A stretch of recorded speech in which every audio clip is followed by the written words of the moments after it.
I find it weird that the music is always timed to be off when the stream starts. Now it's starting again. Welcome to the stream. It's Honkai Story. Last time we learned that we are dead.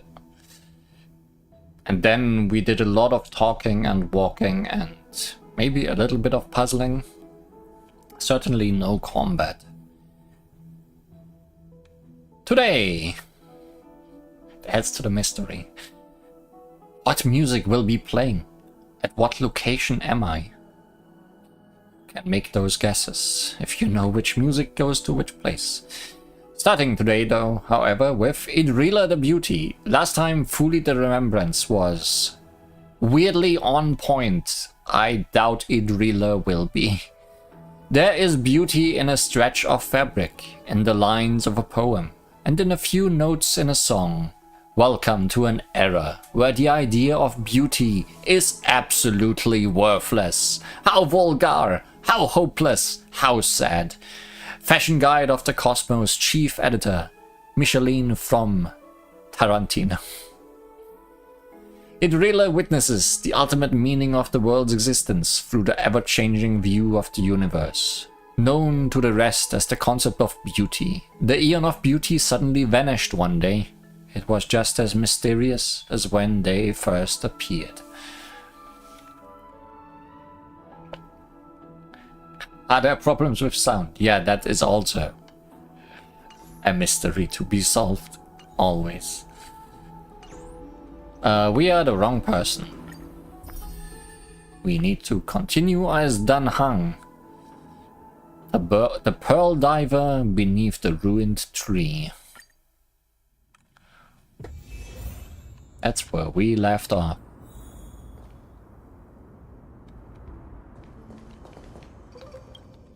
Where do you want me to be? In a place where I cannot teleport to. But there is a path. Somewhere. Maybe. Oh, just along the routes.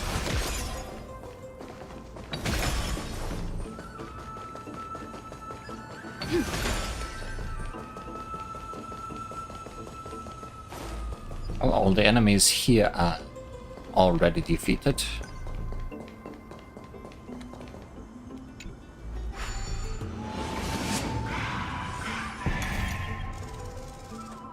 Jump now!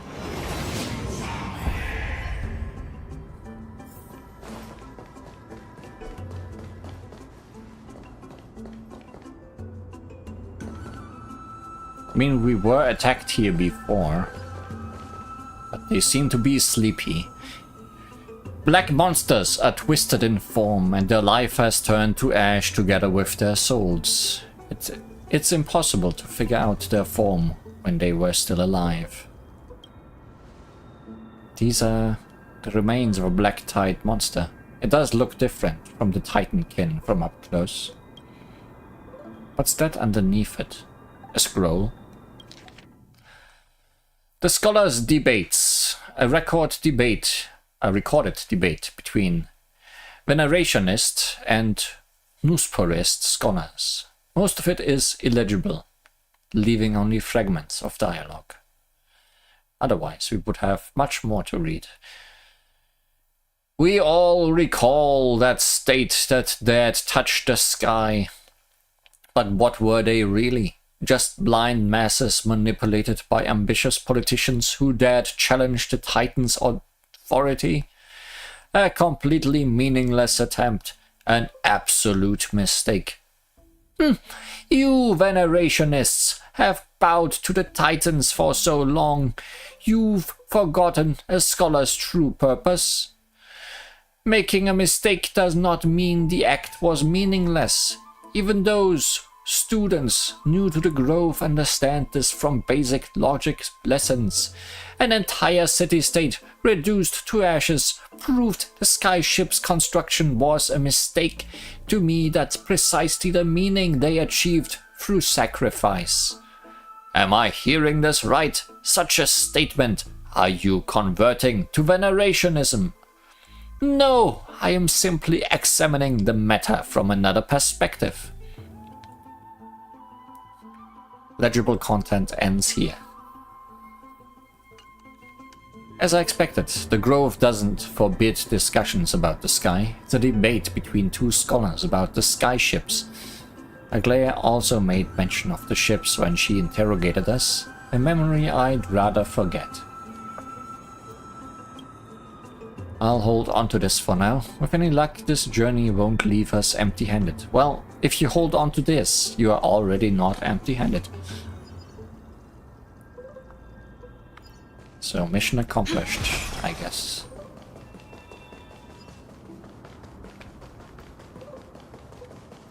Hey, look! Enemies that are alive.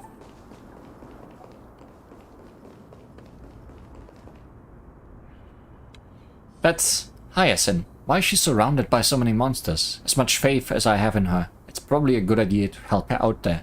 We will have combat today. Really now? This is way more trouble than I could have asked for. Need a hand? Or you could sit back and watch. But combat, Hyacinth.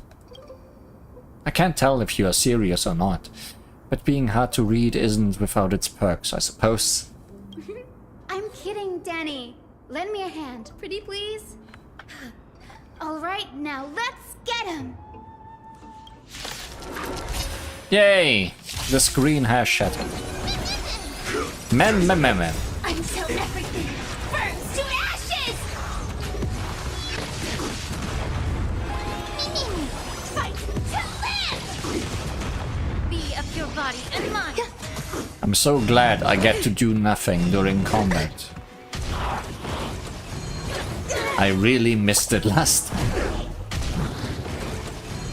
Stay away. Set the seas ablaze! Yeah. Eternal. Fight to live!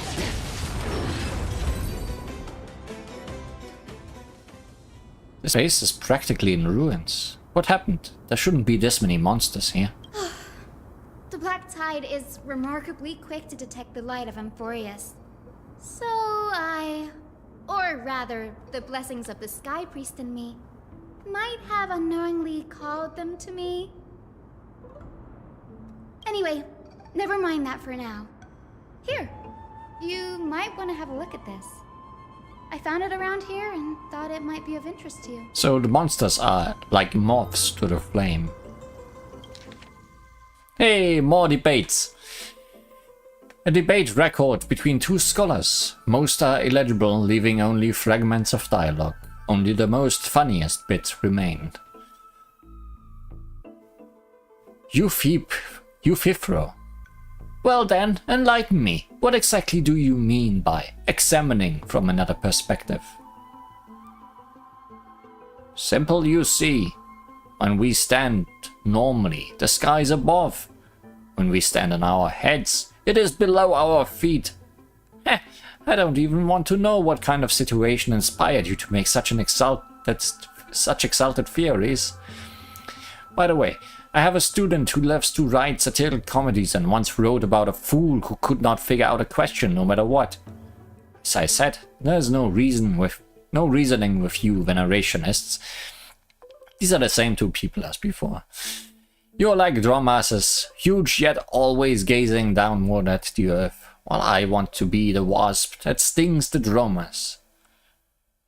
What if that state tyrant's defeat simply proved that among all paths to Aquila, the Sky Titan, the Sky Ship was the wrong one? Anaxagoras, you impious blasphemer, mark my words, you will eventually answer for your sacrilege. Oh good, question mark is Anaxagoras. I doubt your students or that young teaching assistant girl have any idea what secret research you are truly conducting. Anaxagoras, he's the scholar who fused himself with the core flame of reason. This is new. I didn't know Professor Anaxa was researching the sky. He's never mentioned anything about it. But he likes standing on his head. Finon said Anaxa might be opposed to the flame chase journey. Might is an understatement. Anaxa has never been one to venerate the gods, nor has he ever found it within himself to put any faith in the prophecy. People have come to think of him as a heretic, even in a place as liberal as the Grove. Maybe he just wants to turn the world upside down. Yet, it is also this very Blasphemer that Circe's favors. Fate sure works in mysterious ways. I picked up a scroll on my way here too. It looks like it may be related to the one you are holding. Oh, let me have a look.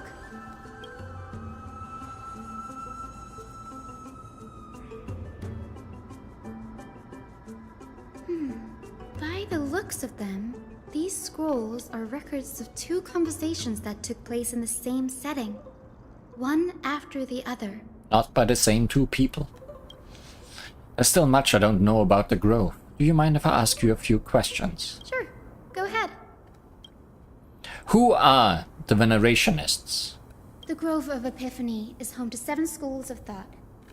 While all 7 schools are founded on the ideologies of Thalesis, the first scholar, each is unique in its own way. Among them, the Venerationists revere and worship the Titans the most. As the sage of the Venerationists, Euthyphro has always been at loggerheads with Anaxa. If we were to place the 7 sages on the scales of Talanton, Anaxa and Euthyphro would be placed on opposite sides to achieve balance. A very illustrative explanation. Thank you. Was it a mistake to build the skyships? Nearly everyone in Amphorius has heard the story of the skyships by now. Aquila's stature is loftier than the heavens, and their divine retribution is merciless. That's why it's no use building giant skyfaring ships. Oh, but I do wonder if a supercharged mini Treaty cannon could slip past their watch. Let's try. It was a joke, right? What is Anaxa's field of study? These forests primarily study the application of alchemy in soul repair. Everyone considers Anaxa a blasphemer, but that has never stopped him from sharing his ideas, no matter how taboo. If you must say that he's hiding something, then it's likely what lies beneath his eye patch. His eye. No more questions. Anaxa often says that every failure brings us one step closer to the truth. Perhaps, to him, the crash of the skyship carries a different interpretation. The firmament is not impenetrable. On the contrary, it was precisely because the skyship represented the first step toward breaking free from the shackles of the earth that it provoked the wrath of the Sky Titan and brought divine punishment upon itself. Are we sure that they don't study the application of alcohol and soul repair? It does lift the spirits, I have heard. It's a shame that the majority of the Grove's research on Aquila was headed by the Venerationists, with sacrificial rituals making up a predominant part of their findings. Discourse about more esoteric subject matters in relation to Aquila dwindled even further after the skyship incident. So much so that even this scroll is completely new to me. Don't worry about it. We'll just collect everything we can find on the Titans for now. There's something else that's caught my attention though. This says that Anaxa is conducting secret experiments of some sort. That's what I'd like to know. What are these experiments he's involved in? Even I, the assistant lecturer, know next to nothing about them. I have a bad feeling about this. Could there be more to what happened at the Grove? This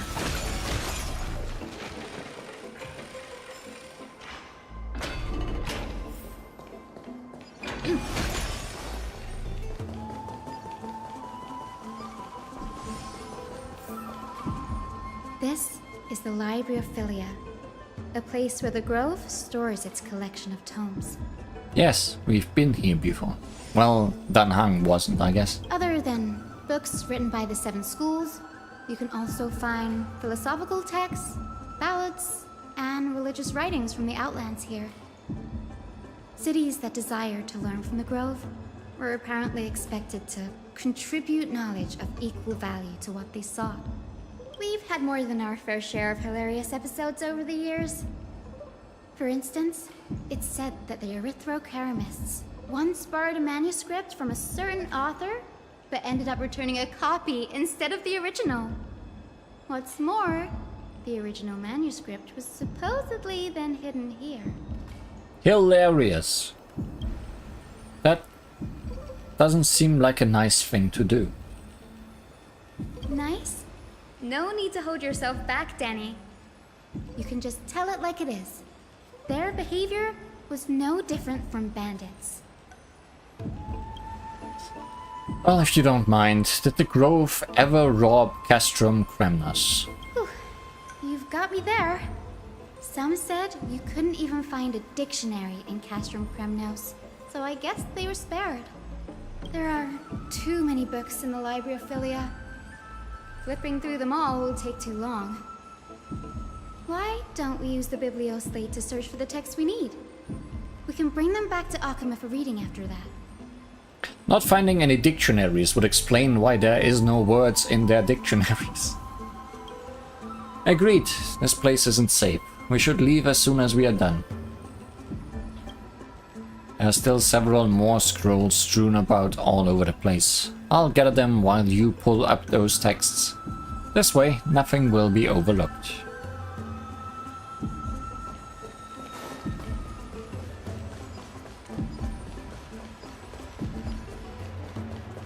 Oh boy, scrolls.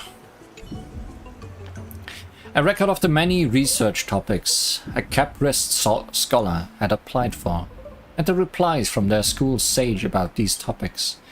Topic 1, a discovery that many mythical beasts renowned for their longevity actually reside in areas with poorly managed birth and death records for such creatures. Permission to research. Reply, lacks research significance, not approved. Topic 2, an observation of real plants within the grove imitating the growth patterns of nearby white dryads. Permission to research. Reply, falls under the domain of Lotophagist School, not approved. Topic 3, investigating the feasibility of placing flying birds into rocket tubes to guide the direction of the rocket's flight. Permission to research. Reply, too fanciful, not approved. The subsequent topics grew increasingly eclectic, yet the outcome of the replies remains unchanged. Impressive tenacity. Hopefully it helped him survive the Black Tide.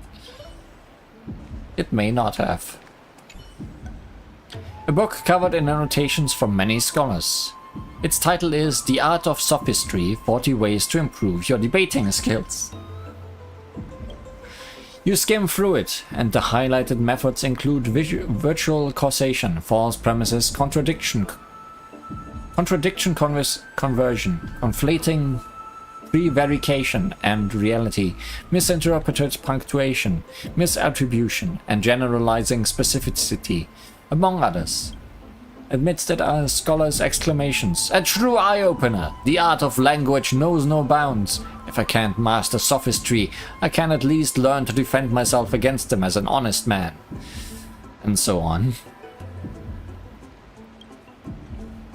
The last resort is, when all else fails, employ brute force. This isn't going to be of any help, that's for sure. That's a book on how to be a politician. Use brute force. These are complaint letters from the scholars about Anaxarus the Blasphemer. There's a big stack of letters. Based on the dust accumulated and the perfectly intact seals, the complainee did not even bother opening them and just chucked them aside into a corner. This is about Anaxa. I should read this. Hyacinth, you should come have a look too. Ugh, it's so dusty in here. Whoa. Are these all complaints about him? I can already see what they must have written. Anaxa has no respect for the gods. His very existence undermines order in our society. They're probably all things like that. Well, then we don't need to read them, I guess. Does Anaxa hold that much influence? Why else would they call him the Great Performer? When Anaxa established his school of thought, the first thing he apparently did was read his own work to everyone. Great. Are the Titans truly an accurate reflection of what humans think gods should be? Worlds created by gods are indubitably perfect, but what of Amphorius? Only foolishness and insensitivity everywhere you turn. An uncanny impersonation. What happened after? They marched him straight to the seat of judgment before he could finish. Though what he took on in the end was more of a debate than an actual trial. He had to address every one of the scholar's allegations, or face expulsion from the Grove. The first allegation was...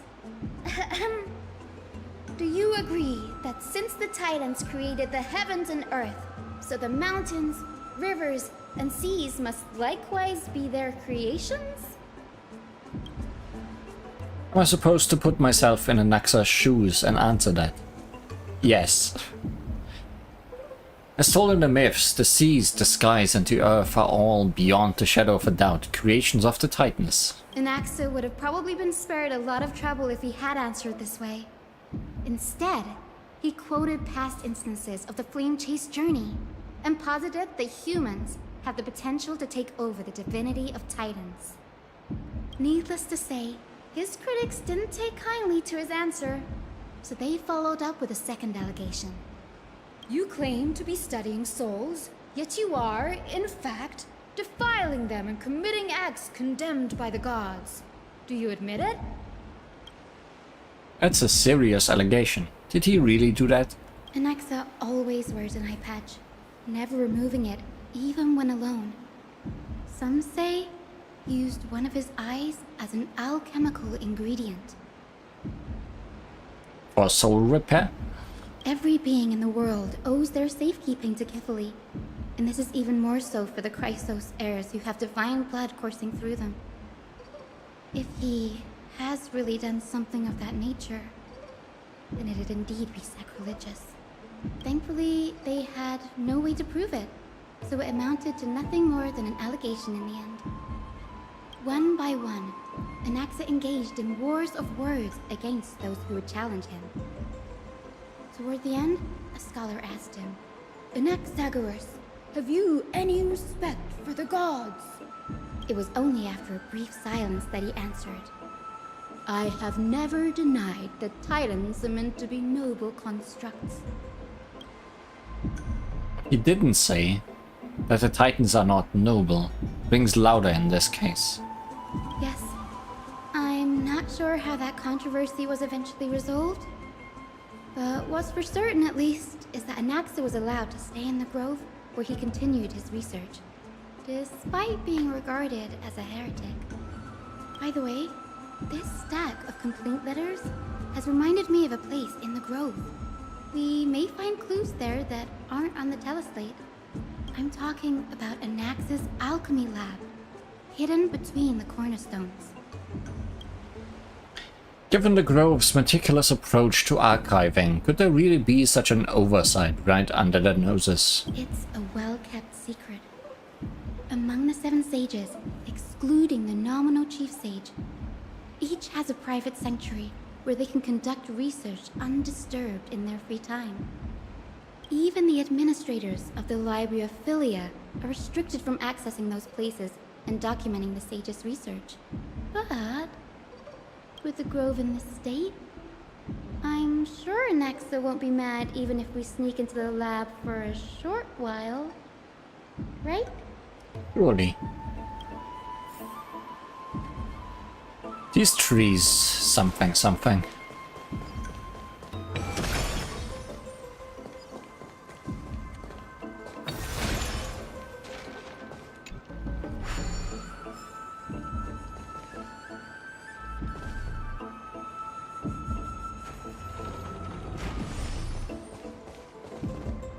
That's not a bug to collect.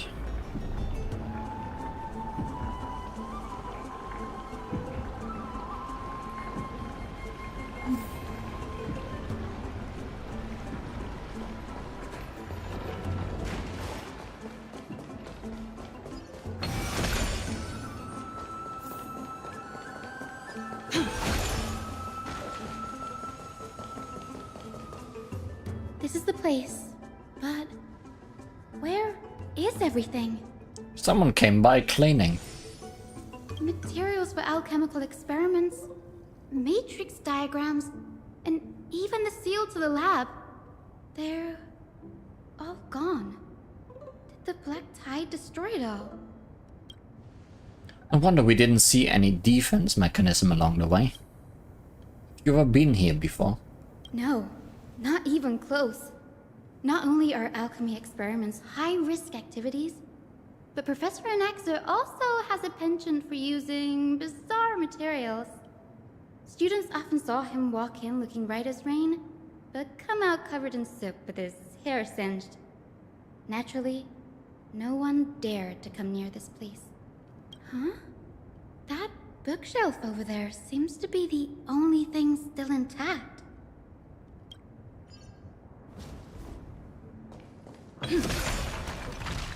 Oh no, I broke it.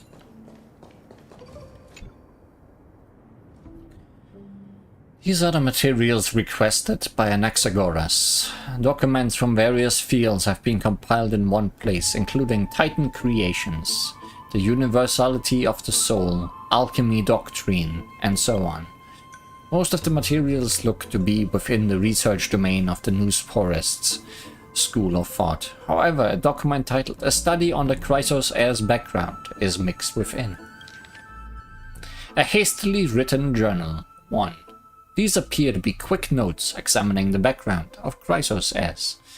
The Holy Maiden of Janusopolis, Tribi, Trienne, and Trinon, descendants of the Holy Maiden from the Temple of the Three Fates, Gold Reaver Aglaia of Okima, from the Mnestia priestly family, the Prince of Castrum Kremnos, Hyacinth of the Twilight Courtyard. All of their ancestry have varying degrees of connection to the divine titans or their divine authorities. Does the golden blood come from the heritage of priest families or royal bloodlines? Anaxagoras, I myself show no such connection. Caphael, the creator, what criteria did they use to create the golden blood, to shape the Chrysos heirs? Yet Castoris, the servant of death from Idonia, her lineage is neither titan priest nor demigod, but she has walked the earth for at least a millennium with the power to grant death to humans. Where did this power come from? Another text speaks of the dragon legends of Styxia. The alchemical extraction of soul ripped from dragon corpses is intriguing.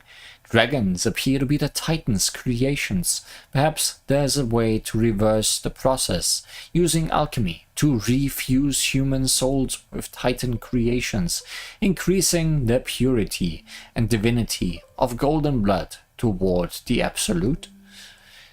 This theory must be tested. Experiments to be arranged. What's going on?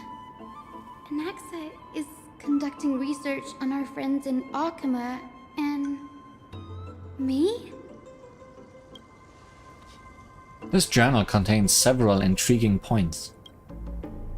Creations of Titans.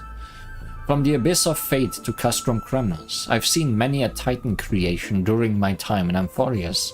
Life forms created by Circes can also be found in the Grove. By fusing them with human souls through alchemical means, I can't even begin to imagine. The Chrysos as. Anaxa seems to hold special interest in the divinity coursing through the Chrysos as veins, and has even conducted a thorough investigation into the hero's backgrounds. It wouldn't have been so strange if he had focused only on Cassie, given her own curiosity about her origins. Plus, considering that the new sporists have crafted omnipotent medicines capable of curing diseases, it also makes sense that he would conduct research on immortal Chrysos heirs.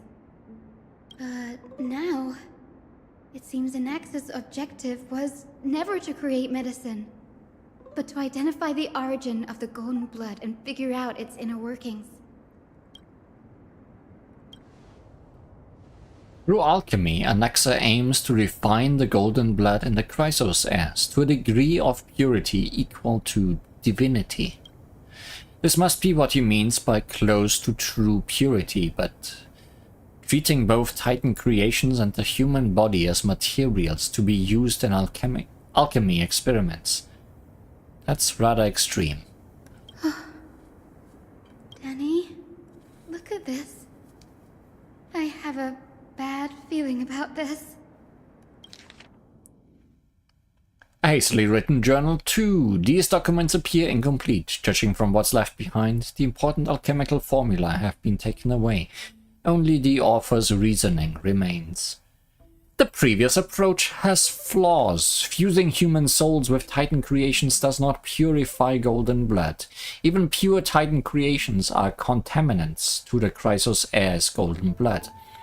Soul fusion between humans and creations merely repairs impurities of the soul or maintains a connection to dying souls. While creation myths tell us that Chrysos heirs and other creations were all made by Titans, their nature differs fundamentally. The Titans' creations are no intermediate products of an alchemical process, and the Chrysos heirs are closer to the Titans than the creations.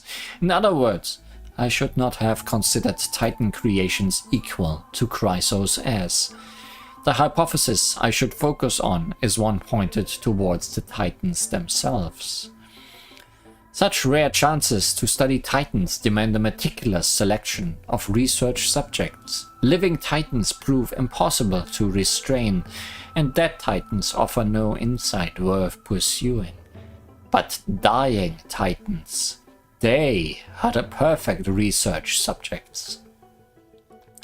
Only by understanding the fundamentals of creation can we ensure perfection at the moment of everything's birth.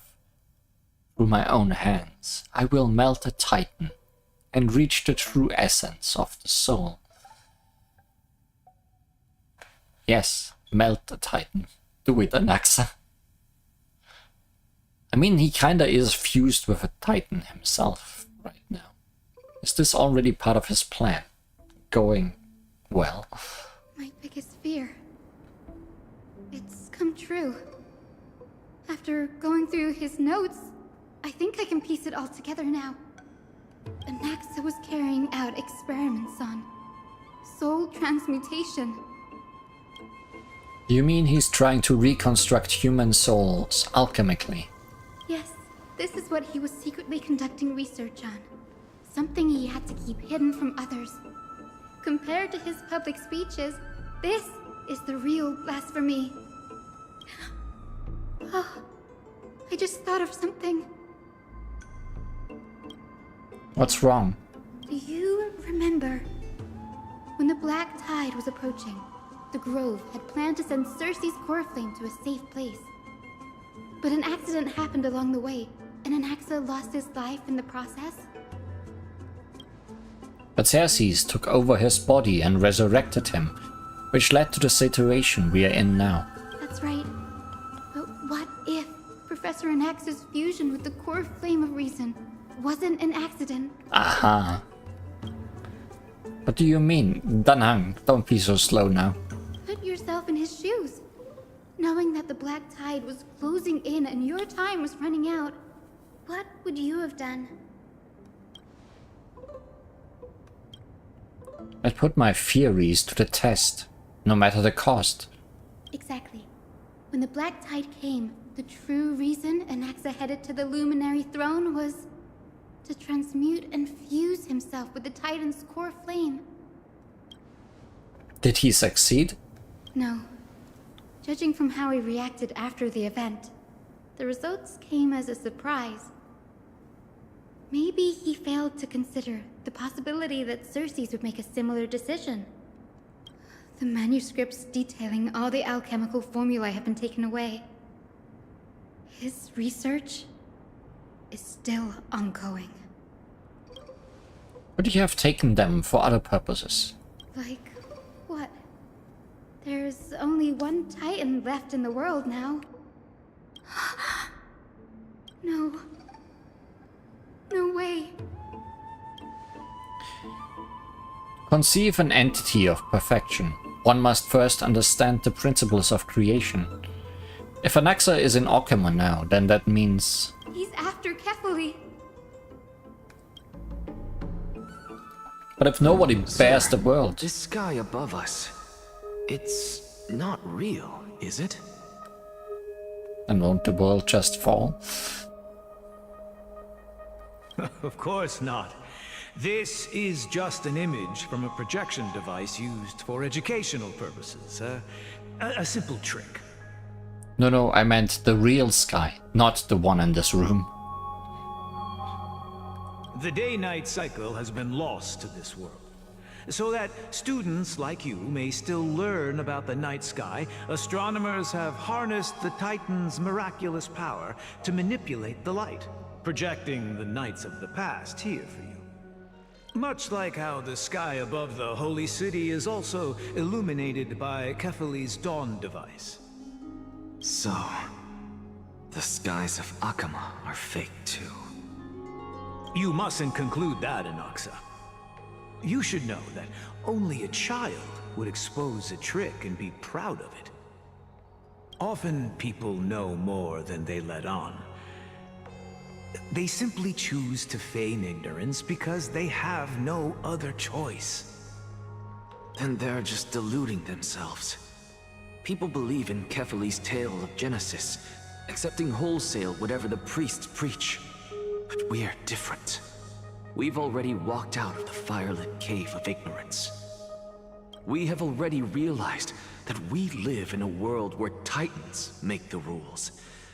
Even when we look at the sky, we're only seeing what they allow us to see.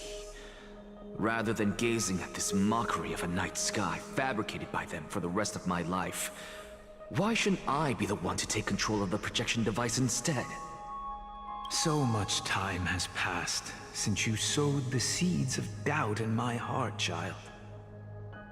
Many a night, I find myself penning down all my theories and wild ideas, only to burn them to ashes when I open my eyes in the day.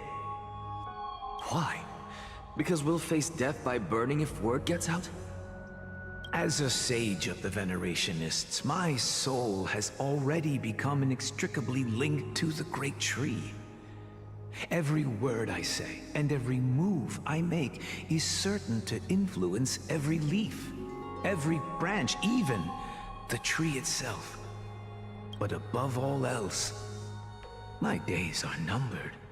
Instinctively, I have my doubts about the golden blood and the human soul, yet I have no means of verifying them. The golden blood in my veins is woefully thin, and I am loath to waste what little time I have left obsessing over a hypothesis that cannot even be proven in the first place. But I can, sir. I can do it for us. The time is right. Give me all that I need, and I shall accomplish this grand feat on your behalf. You're right. I shall do just that. In the next meeting of the sages, I will spare no efforts fighting for the rights you deserve. Go. Establish your own school of thought. Find out what we are. Become the one who conquers the ultimate truths of the world. Child of humanity. You didn't go to such lengths for an audience with Kefali. Just ask him a few questions, did you? So, you figured it out. If I were as foolish as a Dromus, perhaps I'd throw myself down and prostrate before their greatness, begging for the gods' prophetic wisdom. Well, sorry to disappoint, but I'm no Dromus. Alas, I am a human, standing tall on 2 feet, possessing both intellect and pride. Before such power, does it make any difference whether you're a human or a Dromus? I'm sure you're familiar with the story of the Styxians. When the raging waves threatened to swallow them, they didn't just give up and become sitting ducks. No. They constructed a dam that kept the roaring tide at bay, chaining down the mad Fagusa. What a very nice looking place. I'm gonna make my vacation home there. They call me a blasphemer, Xerxes. But that doesn't mean I deny the existence of gods. It's just... as I see it, Titans are simply a force that mankind has yet to find a way to tame. Oh? If power that rivals the Titans is what you crave, why not conform to the prophecy and brave the trial? Why stop at harnessing the power of the Titans when I can do so much more? I want to eat the Titan. The source of life is what I wish to grasp, to understand what makes up the soul, and to learn what we really are. Thanks to you, I've had the chance to personally verify, in more ways than one, that the soul indeed ceases to exist in death. But where there is death, there is life. And where there is an end, there must also be a beginning. How then is a soul born? That was the only unknown variable left in my calculations. And by the sound of it, you have already formed a conjecture. No, I have already drawn a conclusion. In my journey unto death just now, I finally saw the answer with my own eyes. I. Professor Anaxa. I'm here. Her life hangs by a thread. I must ask you to refrain from taking any unnecessary steps. Of course. I'll bring this to a conclusive end, and give you the answer you so desire. However, in accordance with the principle of equivalent exchange, I must also demand from you what I need. As you wish. Don't you care to know what the price might be? It's a matter of uncovering the truth about the Death Titan and her survival. This may be the only time I can ever save someone's life. There is no need for me to think twice. I see. In that case, let the show begin. Indulge me. Am I correct to say that you intend to prove Thanatos' whereabouts and prove the nature of our existence now? Before I begin, I must confess I had been stuck in a cognitive trap all this time. As unrelated as these two propositions may seem at first glance, they are in fact logical equivalents. They are merely two different ways of telling us about what the soul is at its core. The reason I say this is as I've mentioned earlier. The answer was hidden in my journey unto death. Anaxa, you were in the Netherrealm? What? Yes, I am but a living dead man now, but that's not important. What truly matters is, I overheard a conversation between heroes. But Anaxa, people die if they are killed. That's not all. Remember how I said you were a part of that conversation too, Circes? And I've told you that I have no recollection of such an event. That was likely just an illusion conjured up by the mind of a dying man. Of course you wouldn't remember. Because that wasn't you. That was Calypso, one of the 7 sages of the Grove. Calypso? Oh, that's the name I made up on a whim when speaking to this girl. How do you know of it? And surely you jest. Don't you think I, of all people, would know if that were the name of one of the 7 sages under the shade of my tree? Don't you claim to know the Grove's past like the back of your hand? It seems you've lost even the memories seared into your soul. Use your head, Circes. Since all of this took place in the realm of the dead, it stands to reason their likenesses are of souls from the past. The living cannot step foot into that world. So who could they be? Think about Calypso. Why does she share your likeness, yet you have no idea who she is? The answer is evident, is it not? Those fallen heroes are the mortal incarnations of the Titans before their ascensions to godhood. The gods aren't master creators born out of thin air, and they are no different from humans, because they all evolved from one.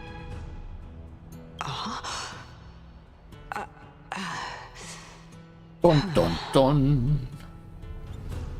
Does this answer disappoint you? Yes, because you've answered nothing. If I truly was once human, as you claim, then where do the children of humanity come from? Even on the off chance that you speak the truth, this brings us no closer to grasping Thanatos' whereabouts. How are we to find them? I knew you would say that. But it matters not. I know what I'm doing. Actually, why don't we have this supreme being standing before us tell us everything? You can revive a Titan? Humans cannot return from the dead.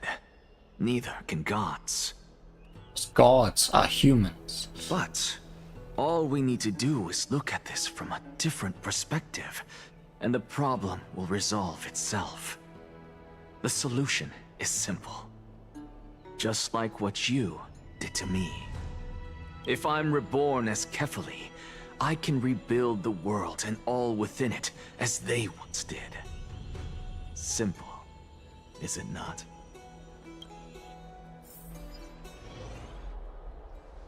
Meanwhile, I have news from Hyacinth and Danhung. Anaxa might be trying to do something with Kefali's divine body. yeah, I can tell you right exactly what he's doing. Kefali? But what could Anaxa want? Is the Council of Elders going to sit around and let such a sacrilegious act unfold? That is not possible.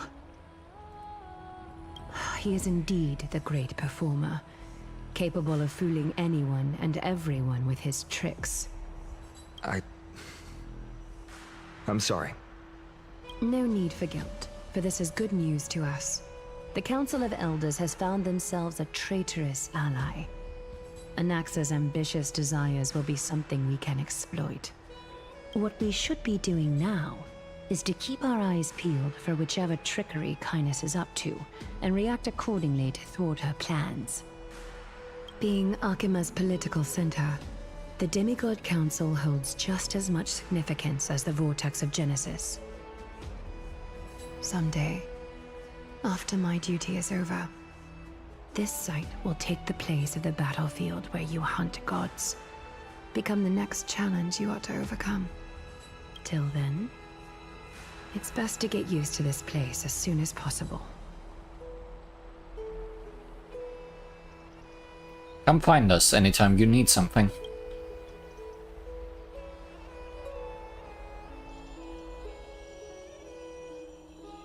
Preposterous! The Christos heirs only have their standing because of the Council of Elders! How dare they trample over it! Wow, these people are shooting daggers with their eyes. It's been a while. What a cool ability. I want to do it too. Hello, Oleg of Amphorius. What is that supposed to mean? Is this really the sort of person that the young lord praised as a ferocious warrior? It has indeed been some time, Lord Krateros. What brings you here in such haste? Shh, keep it down. Be more vigilant. See those duplicitous dogs over there? They do the dirty work for kindness. I've already ordered my people to hold them back, but we should still lay low. Unless you're itching for a bloody fight to get a workout in. My bad. So, did something happen? I mean, we don't have many fights. Did you hear thunderclaps last night?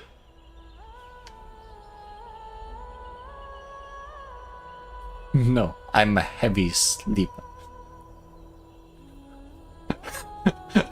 Right, it's accurate. It would be hard not to notice thunderclaps in broad daylight. Thunderclaps are beacon signals of strife. They are a message from the young lord. He threw a spear bearing several words at Akama. Watch out. The Flame Reaver is back. I guessed as much. We didn't actually kill them back at the Kremnos Arena. I figured this is something you would want to know. We Kremnoans never back down from a fight.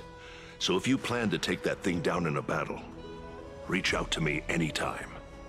You have my gratitude. I will let Aglaya know about this right away. Remind her to be on her toes while you're at it. That vicious kindness has been unusually active lately. Those lackeys she keeps under cover have been going in and out of the city a lot more frequently these days.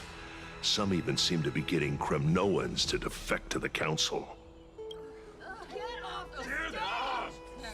How dare you! Don't place that!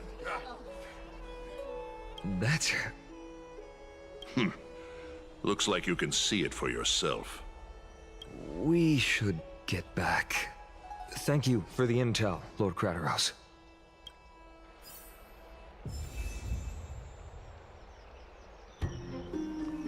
Debate discourse without spears. Are we gonna debate again? Boy, do I love debating. Into Lenten above, as the Theoros I have observed.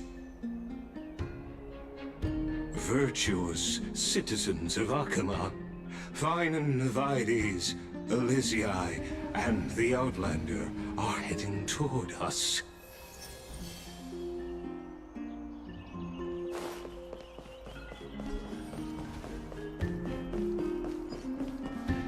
Aglaya, what happened here? I know about the poisonous fangs of that king snake through the golden threads. In the past, I would be confident about keeping her in check, but I admit I am now unable to do so. I feel watched. What do you mean? It is no longer about eloquence or arguments. I have been a demigod for far too long that I hardly have any humanity left. Before I realized it, I have become no different from these hypocrites, no longer capable of relating to the people. This has come a lot sooner than I expected. But perhaps it is time. I need you to step up, Finan, in order for me to retreat behind the scenes. Yes, this is my duty, but... It is far easier for the Council of Elders to fool many than just fool one person. Their so-called more support is no more than a ruse to distribute power using words instead of lances. There is no glory in winning this debate, but that makes having respect for humans so much more priceless. Finan, you are a Chrysos heir without flaw, capable of relating deeply with humans. I appreciate what you've taught me, Aglaya. I hope we'll live up to your expectations and win this debate.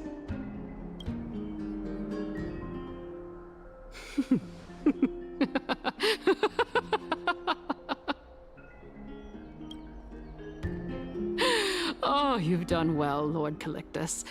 Let me take over and personally close this debate for today. Dearest counselors, let it be known that I sorely miss the blissful times portrayed in lyrical poems. Back then, Amphorius was home to nearly 1,000 cities, each with their own local faith, while gods walked the earth and shared close bonds with humans. Yet, in the present, people from all over are forced to leave their homeland to seek refuge in the holy city, where they hope to rest under Kephales's protection. All of us have long been in the same boat, with no way out of this plight. We didn't have a choice in the past, but now, the Council of Elders brings to the table a new possibility. All I have left is one question for you. Would you rather strive toward the unheard of Era Nova, or return to the prosperous Era Chrysia of our past? Make your choice. I mean, progress is probably a good idea instead of going backwards. Now, which of the two would lead mortals to an ideal future? See, you are saying a future yourself. Don't be stuck in the past. No hesitation. I stand by Era Nova. Era Nova is a path of salvation the gods promised. We should not have doubts in the flame chase journey. We all know that Era Chrysia is a thing of the past, Lady Kainis. Please, enlighten me. How does the Council of Elders plan to turn back time? Let the three Titans of Calamity be born, and Era Chrysia is nevermore. But bring demise to those Titans, and Era Chrysia will descend upon us again.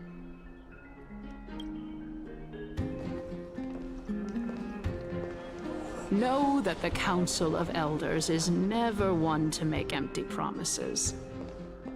Look at who we have on our side. Anaxagoras, one of the Grove's 7 sages, and Castorus, Idonia's goddess of death.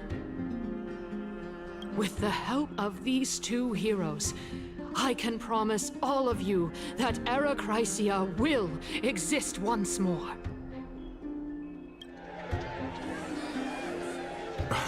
Aren't they Chrysos heirs? They're supporting the Council of Elders instead? It's clear from the start that these heroes do not get along well in their group. All the more proof that Aglaya isn't fit to speak on behalf of every Chrysos heir. I am in favor of Era Chrysia. Era Chrysia! Era Chrysia! Oh man, so much enthusiasm behind that shout.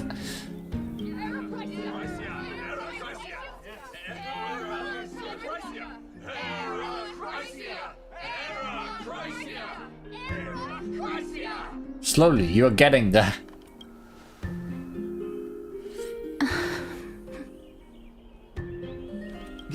Castorus? Why are you standing over there? You finally arrived, Naxa. So have you, Kaz. It's 3-on-3, let's brawl. I heard that's the best way to end a debate. Don't worry, Aglaya. Well, I know that you have many queries. Could you continue to converse like how the citizens normally do? Tell me, dear citizens, if we successfully retrieve and return Thanatos' core flame without anyone passing the Death Titan's trial, what would happen next? The answer is simple. we will have a chance to rid the world of death and bring Amphorius back to an era when all beings live forever. We'll usher in a new future that will be entirely different from the flame chase journey. Yay, living forever. He's one of the 7 sages. That's impossible.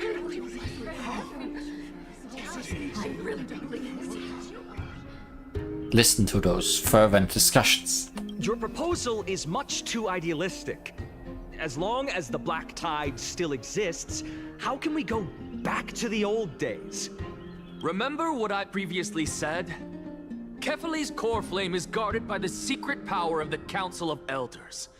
Plus, Fagusa's water curtain will be able to block out any external perceptions. Tell me, dear citizens, have any of you ever seen even a glimpse of the threat that this person is talking about anywhere within the walls of this majestic holy city?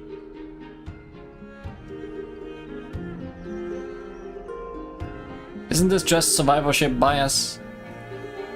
If we eliminate death, then there's no need for us to fear that Flame Reaver, Hey, right? we said both things, I guess. Citizens, let's loudly sing the blessed hymn.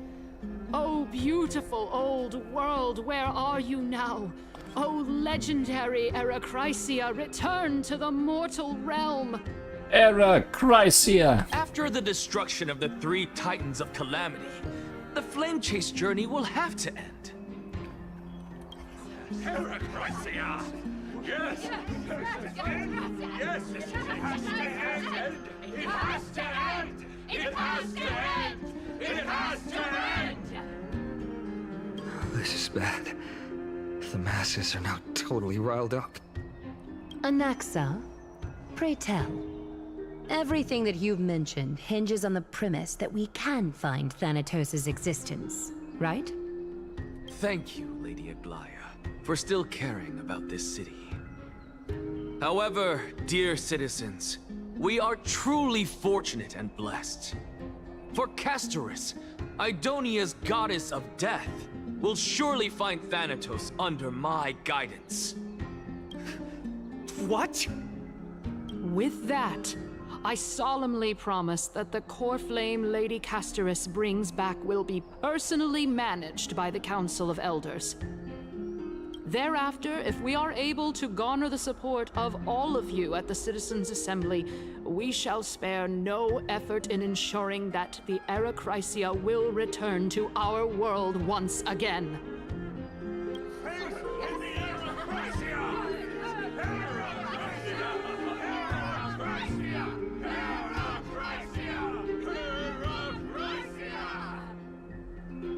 This time you kind of fell off there. With the balance shattered, the result is clear. By Kefali into Lenten above, as the Theoros I have observed. Akama has chosen her destiny. The issue up for discussion at this Citizens' Assembly shall be modified to the suspension of the Flame Chase journey. This resolution shall be put up on the Wall of Heroes, such that all citizens are aware of the city's way forward.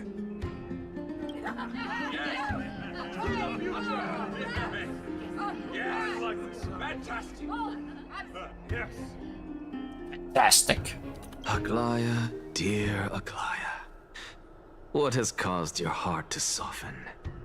You also don't seem to be as quick-witted as before. Give me a debate minigame and I'll show you. Wag your tongue as much as you like. Since the Flame Chase journey has been preordained by the prophecy, our failure has never been on the cards. Well then, I guess we'll find out if that's true at the Citizens' Assembly.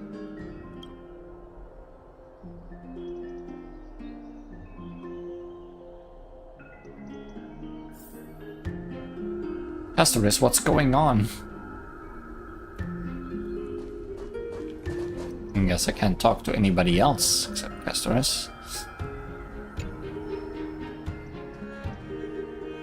Well, it Seems that when I sent you to look for Anaxa, I unintentionally facilitated your partnership with him instead.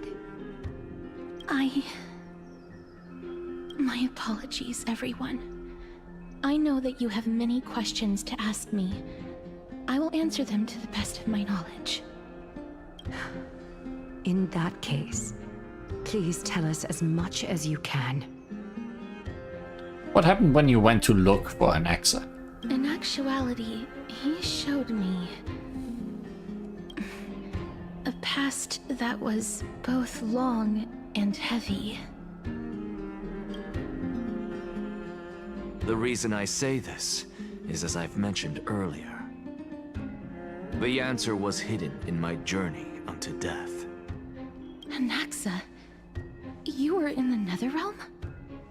Yes, I am but a living dead man now. But that's not important. What truly matters is, I overheard a conversation between heroes. Asterisk time. Have you heard of this tale before? A tale about the ocean god's treasured pearl, our hometown. It was a seaside town which enjoyed the ocean breeze and glorious, peaceful times, thanks to the wisdom of its ruling queen. A dragon. And eyeballs. Very peaceful, it looks. Until one day, an evil dragon descended upon the town. Its wings were large enough to blot out the sun, while its claws were sharp enough to rip the waves apart. It barged into the tall tower and devoured the queen's beloved daughter. It even settled itself in her bedroom, like a tyrant king. Must have been a big bedroom. The queen assembled 300 warriors who managed to subdue the evil dragon by chaining it up. However, when the queen slit open the dragon's belly, she realized that the princess had long since been digested, and all that was left of her was a pile of bones. Devastated, the queen wept for several days. It was then that a devious, smooth-talking scholar arrived at the palace and suggested that the princess could be revived through the use of dragon bone and dragon blood. That liar called this process the secret art of alchemy.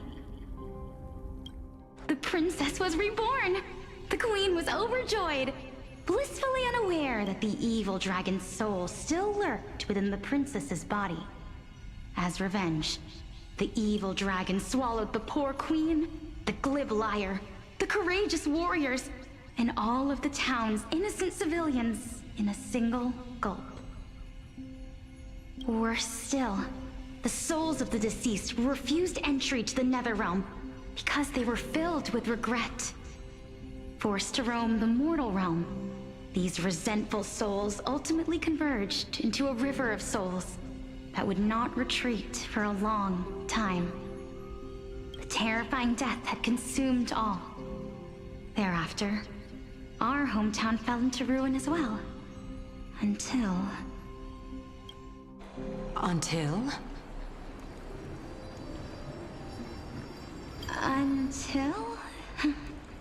Actually, I don't know what happened next either. Oh my... It seems that you still like to whet people's appetites even after all this time, Pelixia. So, according to your story, this is how I used to look? It's practically a mirror image. Like they reused my model. And yet, what exactly is this? A miracle that I created with alchemy. As for what it is and how I was able to accomplish it, I'll keep the answers to myself for now. Oh my goodness, is this cliffhanger really necessary? Quiet, Titan. Continue to enjoy this splendid play, and the truth will naturally reveal itself. Dragon, huh? I've heard this legend before. In that case, What do you think of it? I think that this so-called alchemy was a tenuous analogy added to the story by future generations. After all, you've never heard of a tradition of alchemy in your hometown before, have you? Indeed. Before I left home to pursue my education, I never even knew that anybody was looking into this area of study. Therefore, we can just treat this tale as a fable told to young children. You have the hand on your face. A fable, you say? If so, what moral is it trying to impart to the kids? I guess it might be the concept of equivalent exchange? Oh? I thought the moral might be closer to something like honor the dead. Huh. What? At a loss for words? No. I merely realized that we're both thinking of the same principle. If life is priceless, then there is hardly anything else in this world that is of equal weight to it, right? Indeed. As expected of the wisest scholar in the land. You flatter me. Why don't I ask you a question as well, as a form of equivalent exchange? Of course. What is your question? If I imparted my knowledge of the art of alchemy to you, would you use it to resurrect someone you loved? What? What kind of strange question is this? I got it. You're just trying to get me to tell you whether I like anyone, right? Let's just leave it at that. That was rude of me. Yes, I would. Oh? Death is inevitable. In the days to come, I'm certain that someone whom I cherish deeply will leave me for good. If such a mighty power really existed, I think I would use it without hesitation. After all, you, me, and the rest will all have to face that fateful moment eventually.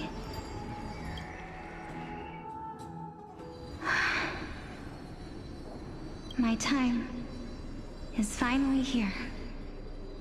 However, perhaps because of my firm belief in the immeasurable value of life, I am unable to complete the trial. You shall wither, and through that, the dead will sprout again from the remains, and be reborn with the dead flame. It is a pity that fate is such a cruel mistress. Is there no other way of interpreting those words? I'm afraid that the meaning is clear. Between my sister and me, one must pay the price.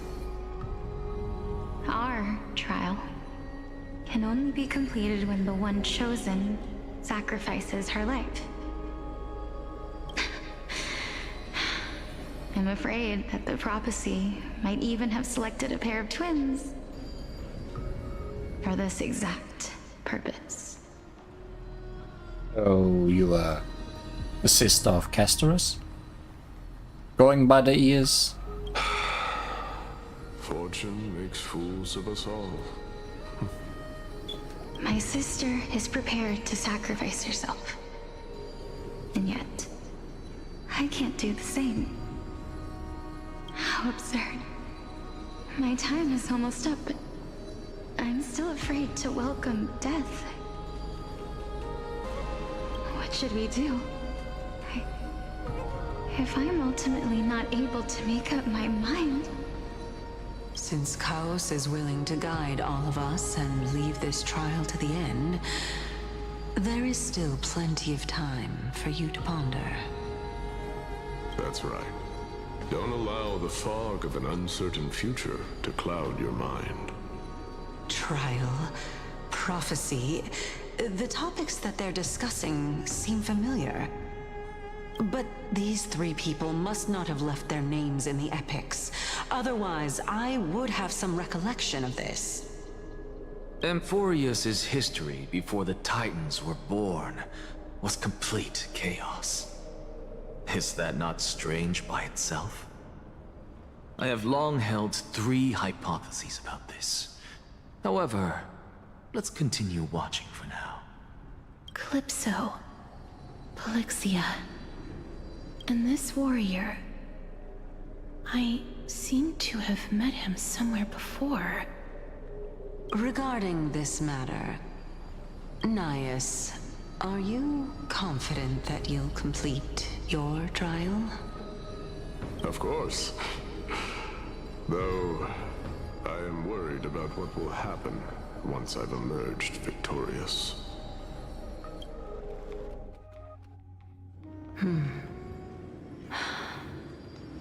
Looks like you have made up your mind. Yes, this is the safest course of action. Completely separating courage, honor, tenacity, sacrifice, and reason. You really know how to make things difficult. Please, young lady, witness my fall and demise. Lady Calypso, you shall host the soul-rending ceremony. I do not understand. Why would you dare to sacrifice yourself for a future that you won't get to witness? Because this is our destiny. The power that resides within me is so intense that I will one day be engulfed by it. Furthermore, a valorous death before glorious return has always been the path I chose to walk. A journey I began long ago.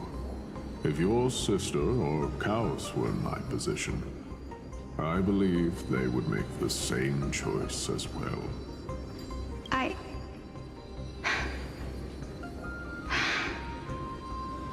I'm not that brave. I don't know how I'm supposed to face such a serious affair.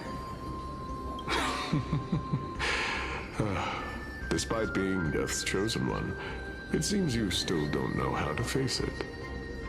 Let's chat, young lady. Perhaps I shouldn't end my journey so hastily. Since there's still time, I'm not worried about letting fate wait a little longer. Of course.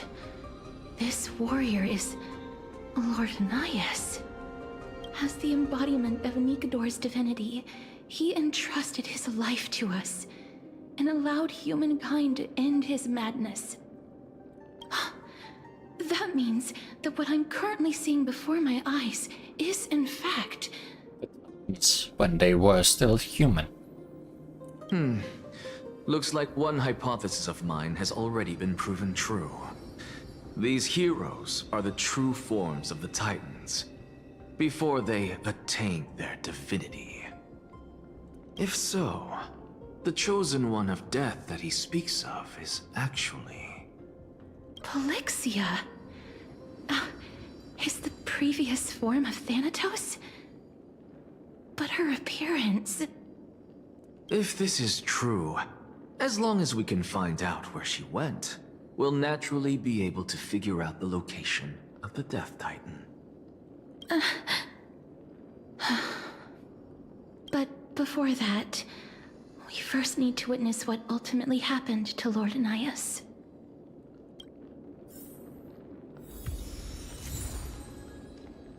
Hymn of Dawn. The father of all, beginning of all, end of all.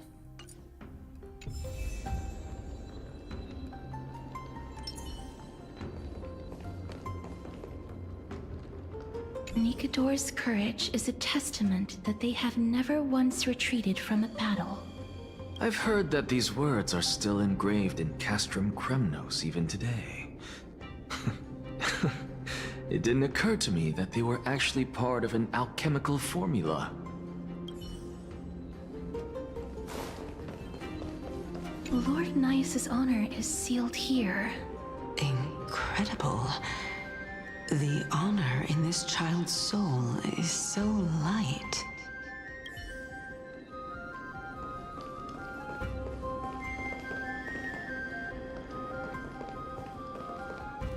I believe that his tenacity is sealed within this statue. Before we fought Nikador, we also released it from the stone statue.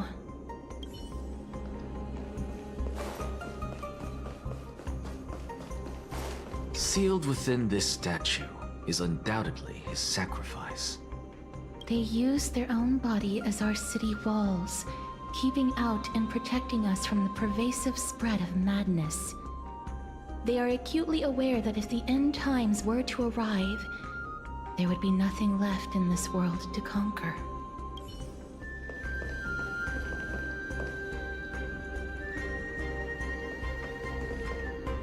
I think there's a bug on this sword.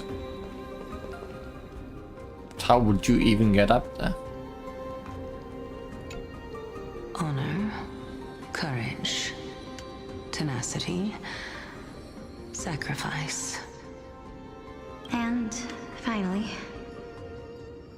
the only thing that remains is reason. Cheer up, young lady. There is no need to shed tears over a glorious death. All farewells in this world are sorrowful, Lord Nias. No, young lady. As a warrior, I have witnessed too many bitter deaths. But now, all I feel is peace. I did not know until this moment that mortals could live their lives in such a way. Although only a sliver of your soul remains, you remain so optimistic. Or maybe the truth is that you aren't able to feel sorrow anymore. To be honest, I don't know either. But I am certain of one thing. This is not an acceptance of death nor apathy toward it. It's not even a feeling of despair. I am just enjoying what remains of my life to the fullest. Enjoying? Indeed. Along this journey that we've taken together, not only have I changed the world, I myself have also changed in the process. And now I have reached the journey's end. When I look back and see the grand epic that I've personally written, how could I not revel in that fact? But when you depart the mortal realm, won't all of your accomplishments be reduced to nothing?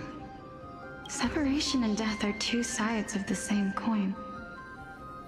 Reconciling this doesn't come easily for a mortal. Finally, let me recount to you a story of mine, young lady. The first time I returned from the battlefield, I felt extremely hollow. Oh yeah, we did see this picture. The calamity had devoured everybody on the battlefield but me.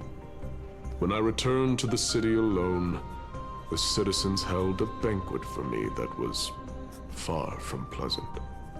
I felt as though I was still on the battlefield, and the person who had returned was nothing but an empty shell. It was late into the night by the time the banquet ended. My head still reeling, I returned alone to the barracks. On the way back, I encountered someone. It was a crazed scholar looking at the night sky and muttering to himself by the side of the road. Although I tripped over him and fell, I wasn't angry in the slightest. And maybe because I saw myself in him, I inexplicably asked him a question. Do you think that it'd be better if we just died on the roadside like a couple of stray dogs? To my surprise, he shrugged his shoulders and sighed. How does someone who is currently experiencing death, dying and living, afford the same amount of bliss? Now please, go away and don't block my starlight. Are you trying to say that there is no difference between living and dying? For they are both journeys that lead toward death? That's exactly what life is, and death is, but a scale to measure how valuable the journey was. Journeys and epics are only glorious and magnificent because all things eventually fade to dust. Therefore, young lady, don't detest your fate. Instead, willingly and respectfully embrace it. The embodiment of strife telling me about the majesty of the world. Indeed. I believe that when the fated moment eventually arrives, you will be able to understand my words. It is time for me to knock on death's door. I will set up a long table at the end of the road and humbly await your arrival. When that moment finally comes, let us drink and be merry then.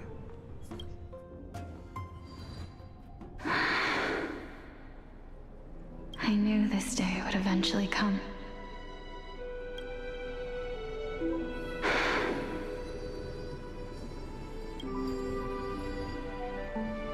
Are the both of you ready?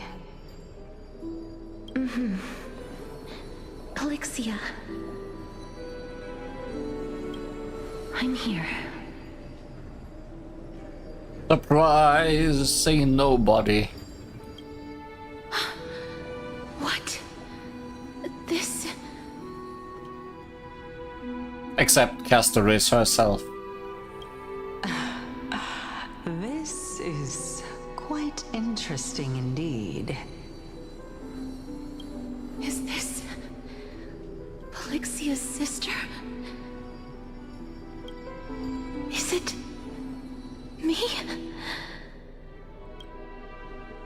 Now, it's time for us to fulfill our promises.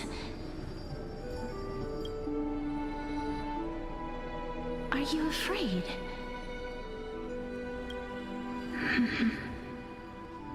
What are you afraid of? That I won't be able to do it. You shall wither, and through that, the dead will sprout again from the remains, and be reborn with the dead flame. As foretold in the prophecy, and according to our vows, once it all ends, we must face our fated moment head-on. Even if it was prophesied, do we have no say in the matter? It's so unfair. Why are we the only ones who are forced into mutual destruction? Let me do it, sister. Let me be death's sacrifice. I was never long for this world anyway. But you're different. I was the one who wasted your life after all.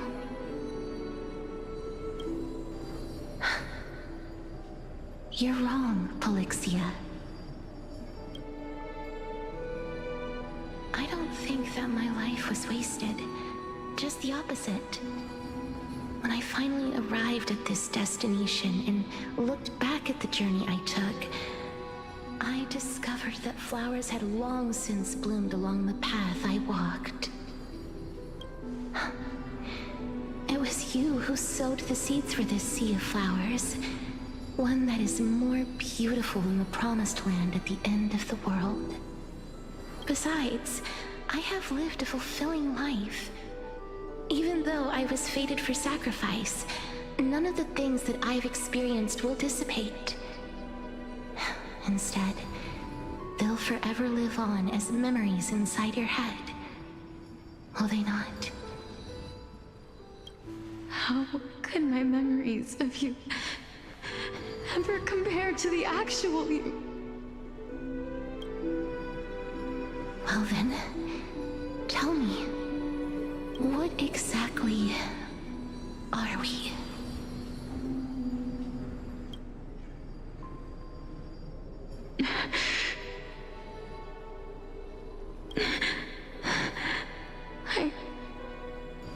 I don't know. I don't know either.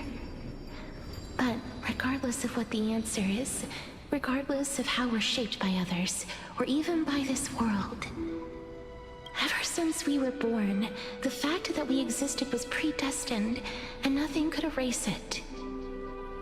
This is why I will always, always be by your side. We're twins, after all.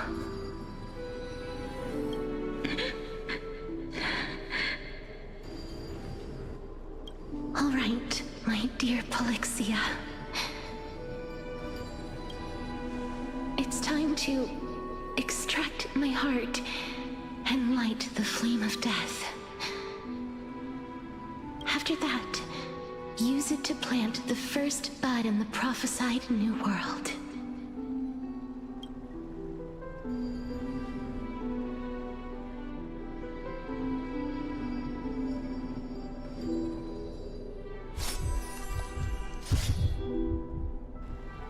If I imparted my knowledge of the art of alchemy to you, would you use it to resurrect someone you loved? Death is inevitable. In the days to come, I am certain that someone whom I cherish deeply will leave me for good.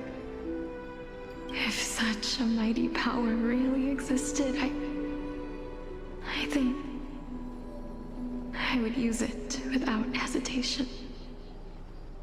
Even now, my answer remains the same. This is why, sister, I promise you, in the prophesied new world, I shall plant the first bud on your behalf. Go now. Return to the Ocean God's treasured pearl, our hometown. I shall open wide the entrance to the Netherrealm and grant you a second life. The living beings on this earth shall respond to my call and lead you to the sacred daylight. Remember, do not look back on the land of the dead, and do not stop moving. In the new world promised by the prophecy, march toward your new life. As for the price of our equivalent exchange, let me be the one to pay it. Everybody, we've come to the end. Unfortunately, I am not compatible with the Supreme Being, so I was unable to completely fuse their soul into my own body. However, being able to glean all this from them is exciting enough. I'm certain of this now. Before the Titans that we are well acquainted with were born, a group of heroes roamed the land. These heroes followed a prophecy and took possession of divine authorities one by one, until they eventually became the pantheon of the new world. Just like the flame chase journey of today, Amphorius's history is cyclical in nature. Huh. What a startling revelation. This means that the demigods, who bear the core flames, will also become the new Titans at the world's end, thereby shaping a new world? I believe that this is the truth behind the Era Nova, as mentioned in the prophecy. This is utterly unbelievable. Besides, those twins in the past, even if they really are Thanatos, their whereabouts are still unknown even today. Are their whereabouts truly unknown? Didn't Polixia mention that seaside town? The birthplace of alchemy and the tale of the dragon. In our world, there exists a city which perfectly matches that description. Styxia. But the people there worship Vagusa and bear no relation to Thanatos.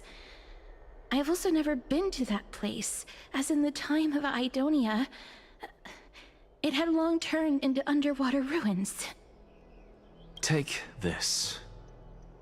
This is... The Nusporist masterpiece, the Philosopher's Stone. It was made by transmuting all of the sages' wisdom into a single entity, with their flesh and blood as its foundation. Good. That thing always brings good things. Remember? I've mentioned before that the art of alchemy is all about conversion, tempering, and ascension. This process also applies to the pursuit of truth. Regardless of how unbelievable this sounds, the truths of the world have been refined from the impurities. Cool, can I make gold with that? Golden blood, perhaps? Think about the story of the dragon. This stone will lead you to your real hometown, allowing you to reform the door to the Netherrealm and discover Thanatos' fate. You still look as confident in your victory as ever. But what if your conjecture is wrong? Simple. I shall merely admit to the entire world that my experiment was a failure. However, my line of thinking will not fail because I have already planted the seeds of doubt into the hearts of the masses.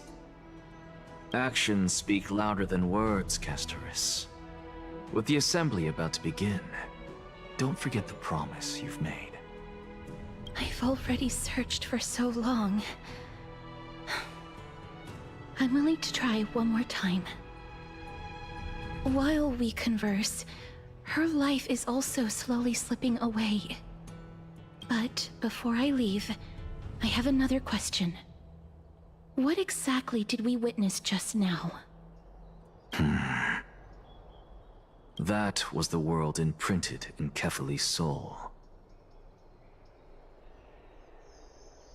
If we are to prove its existence, you must take the final step. Go. Do not disappoint me. I understand. Hey, child of humanity. Don't get antsy. I still remember the question you posed to me. As a scholar, I do not wish to offer up ambiguous conclusions. Let's discuss this topic again when she manages to find the evidence. I merely wanted to ask, was that stone transmuted from your heart? Or your eye? If so, rebirth is no longer an option for you. Why not? When I was a child, I lost someone dear to me. When I was a teenager, I lost my faith. A while back, although you saved my life, I also lost my soul in the process. Now I'm merely forsaking my body. What's the big deal? Why are you always finding ways to die? Isn't it good to be alive? This is but a necessary sacrifice on my path to transform into the purest of them all. Can someone who's dead even claim to be the purest of them all? Furthermore, if your hypothesis is proven correct, does it not just confirm that the myths are true, and thereby invalidate all your theories? No, it's just the opposite. If my hypothesis is correct, it means that I can actually ascend to godhood and reshape this absurd world that you all have created. It's me. At the moment. That's a lot to take in at once. She explained that real fast.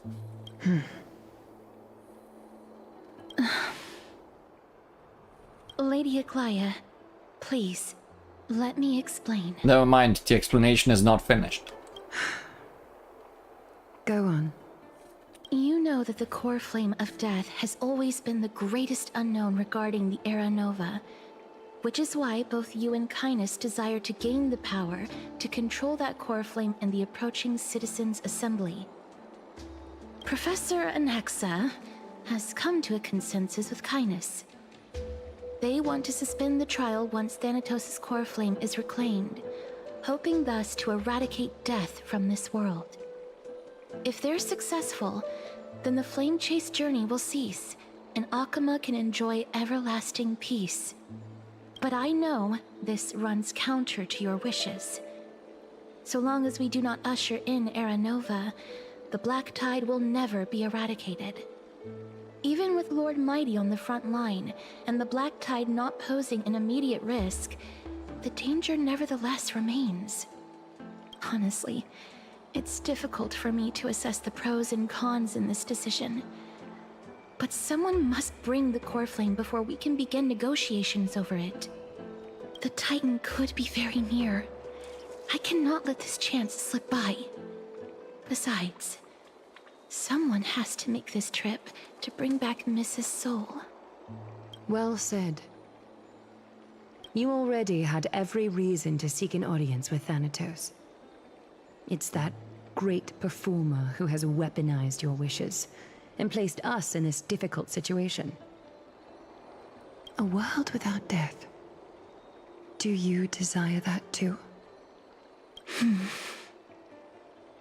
If fate dictates that my path must oppose yours, I will do all I can to resist it and protect what I aspire to achieve. Lord Mighty showed me that without taking the first step, all talk of what follows is moot. Not sure of what to say, but offers a smile. Castoris, you've changed. I have always hoped to hear you speak your mind, Cass. And I am glad to have heard your true thoughts. Styxia. I've visited that place in the past. Though it is now an island surrounded by the river of Soul's torrents, it's not hard to see its former splendor. Go. I will not stand in your way. As for you, you are someone who has cheated death. I believe you have more than enough reason to make the trip with Castoris and meet the god of death himself. Castoris, I too look forward to your journey. I wonder what kinds of new interpretations your completed story will bring to the Flame Chase journey. Thank you, Lady Aglaia. I hate to put a damper on this heartwarming moment, but if Styxia is now an island surrounded by the river of Soul's torrents, then how do we find a way in? Lady Treby is probably... The answer is quite simple. We swim. In the myths, Zagreus once made the domain of the dead their treasure vault. That is to say, they could enter and leave the nether realm as they pleased. And if they could do that, then it follows that the demigod who inherited their divinity must be capable of the same. I'll see you at Memorial Palace at Action Hour tomorrow. Cypher shall be your guide to finding that ancient city. Oh hey, we find the trickster.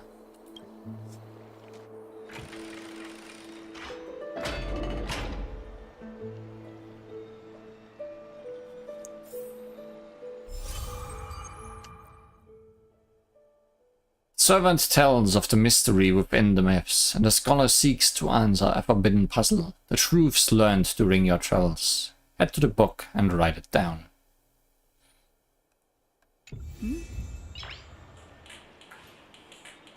Nice. I realize we haven't even booked previous things yet.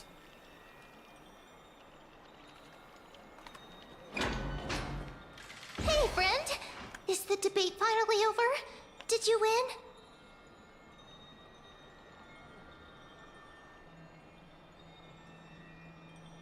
We are tied with the Council of Elders. Oh, that means victory is around the corner.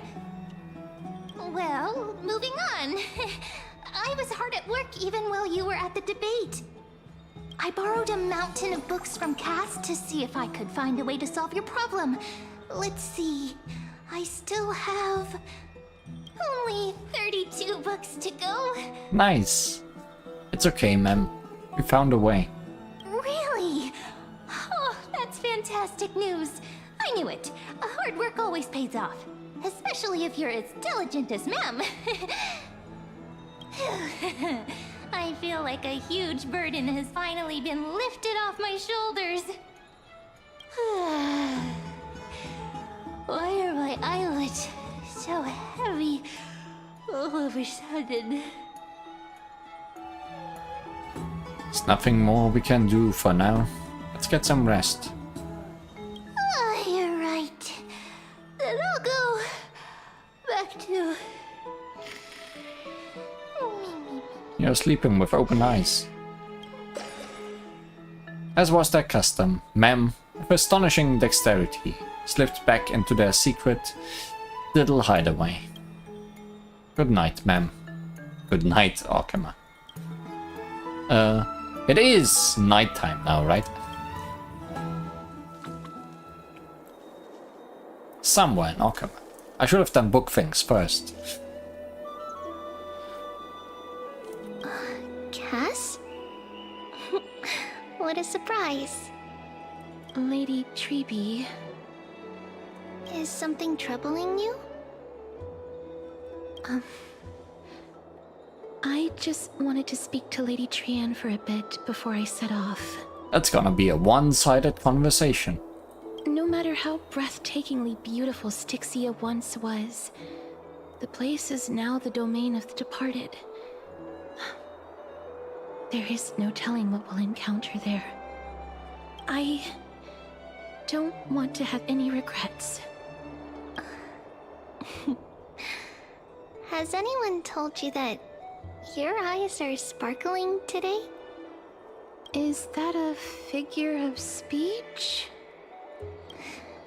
In the past, when you did smile once in a while, all of us could see that your heart remained troubled even as you smiled. Lady Treby, you know perfectly well that see you tomorrow is nothing but a white lie. Look at that beautiful smile. I hope your toughness is not a mask hiding a lonely heart.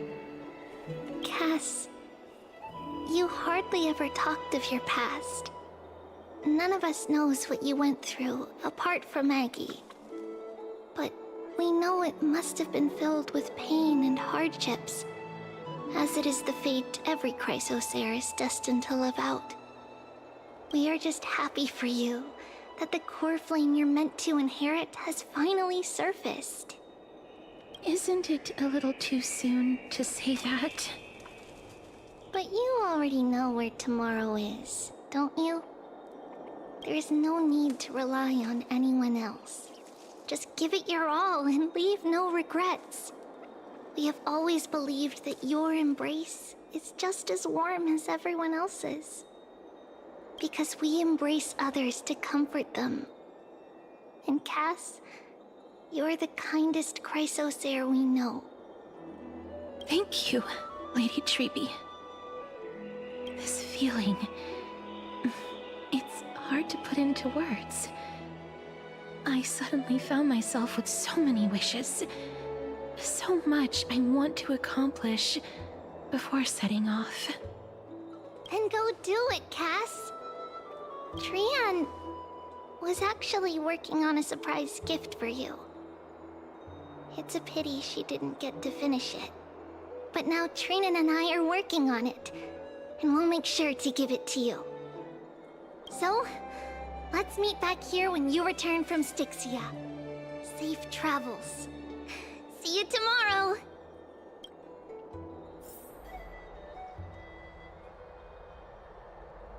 I can't sleep. Who could it be? Let's do book things first and then find out who could it be.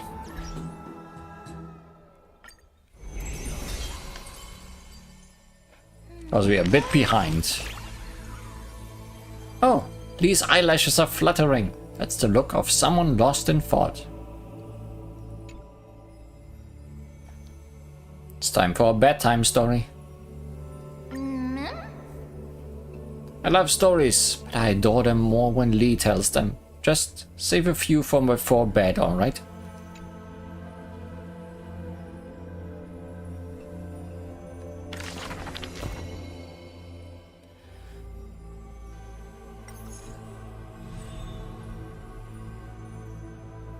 Having experienced the Grove's crisis, now drop in that strand of nameless recollection.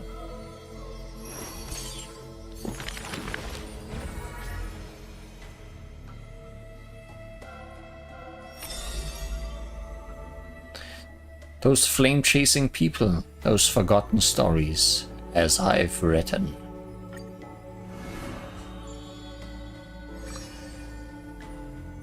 Demise scholar, Anaxagoras, let that divine name dim. Before meeting death, the scholar already composed his own epitaph. Murder, she wrote.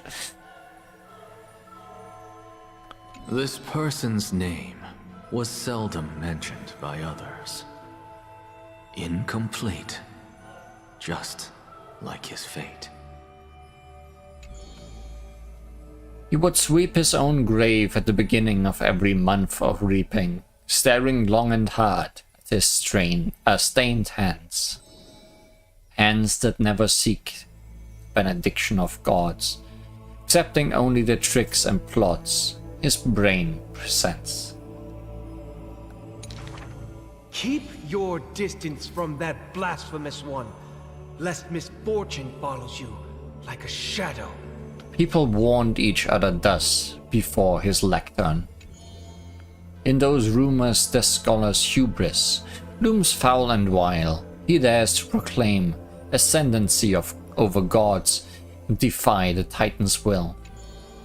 But the one shouldering such slender pays little heed. His lonesome figure stands aloof, for he always believed that gods are no greater than mortal beings such as he. Grove of Epiphany, the paradise of the wise, yet harbors one shouldering the name of a fool. He calls himself a clear-headed teacher leading lost students, yet he rarely guides or teaches, apart from gifting a single saying. Yet, for the rest of the student's life, that saying often proves to be more valuable than gold. Pupils often praise his words as divine utterances, to which the teacher replies with sharp retort.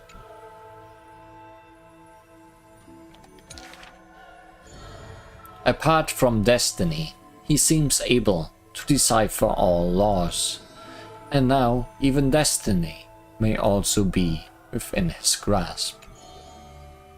It was not so in the beginning, as he silently recalls the past under leafy shade. Faced with a god's edict, even I cannot resist. No guidance given, he reaches enlightenment for the first time. Yet, I sincerely believe this is not to be my destiny. That became the cause of the blasphemy. Miracles are the most conceited actions of gods. They are God's denial of humanity via might. Magic tricks are the most articulate rebuttal. They are humanity's imitation of godhood via intellect. He habitually describes the feats of mankind as magic tricks, proving that the enlightened can step beyond the boundaries of reason. But magic tricks cannot afford to fail. even after 1,000,000 times, and for that, the blasphemous co-conspires with a god. Using the final trick, they wish to create a miracle to end all miracles. Anaxes, the Hanged Man.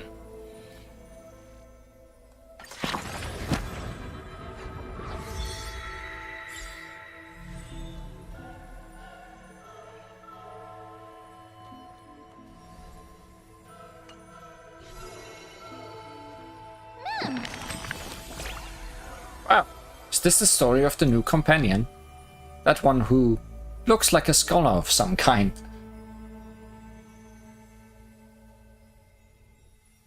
Anaxes, the starved man. No. Magical boy. I have no idea what that means. You're trying to make me laugh, right? It's magical boy. I'll just play along. Teehee. Alright, I just remembered. That one is a magician. On the topic of the Flame Chase journey, he always seemed opposed, perhaps because he didn't believe the prophecy. Everything in this world is false, except me. Time for a quiz, Lee. What do you think is the relationship between Anaxa and us? Meal buddies. Are you hungry or something, Lee? Though the ideologies are completely different. When it comes to stubbornness, he is strikingly similar to the other heroes. Aglaia even permits the Chrysos heirs to study under Anaxa. A good rival is a good friend. Everybody probably can agree on that, at least. But we are different, Lee. We're the best partners when we work together.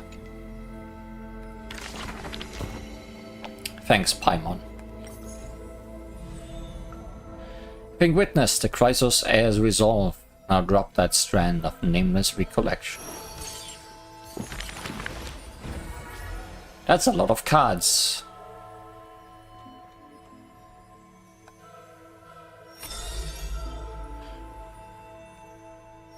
Okay. One of them.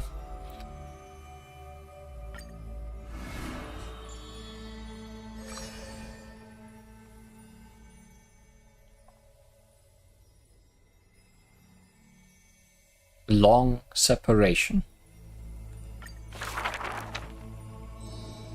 You shall part with your friends, with your enemies, with others, and with yourself.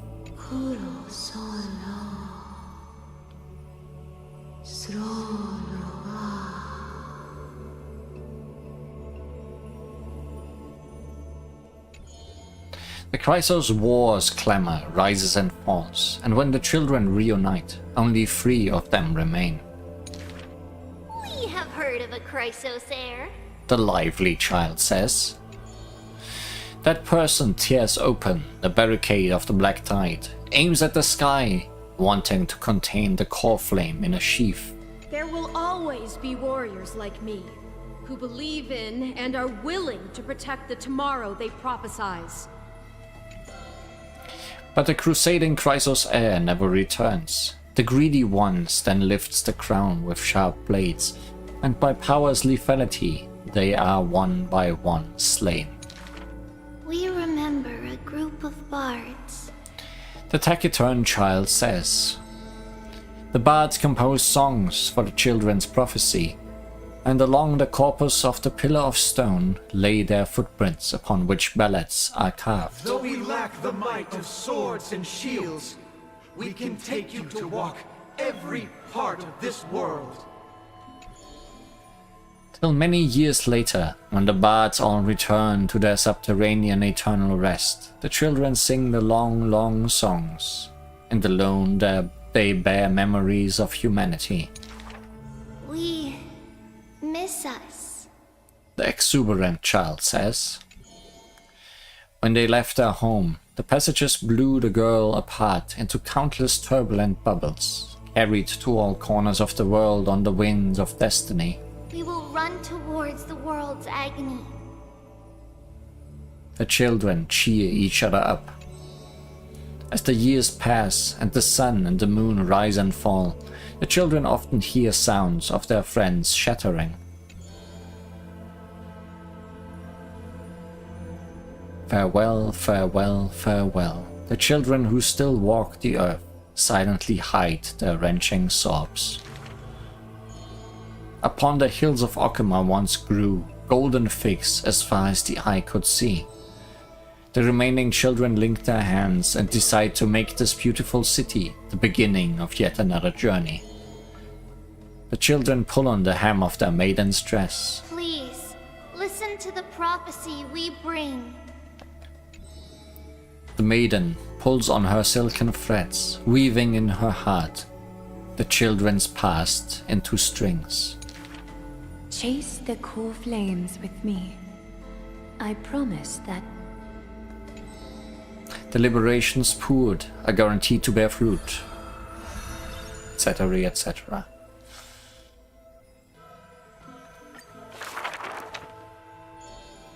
The gentle mother silently dreams and brings to her child the scent from the west wind's shore. Then she quietly departs, and the only words her child hears is a prophecy of forlorn melancholy. The slumber of titans, the fragmented lullaby, the roar of the gods, all merge into a torrential black tide that carries the first demigod from the past to the future. And that was the beginning of this long dream. In this tiny room, she forged 20 years of her memories with time. Sometimes the child does not understand. The gates of worlds outside the window are so numerous, yet why can we not step within? And if one cannot leave the tower, what need is there to gaze into the distance via tomes? The mother smiles and does not answer, only using bedtime stories to once again gild another golden sheen of destiny to the amphorias of the child's dreams. Alas, the golden light of destiny cannot illuminate the shadows of power and greed. All it takes to rob the child of her only kin is a letter of dark conspiracy.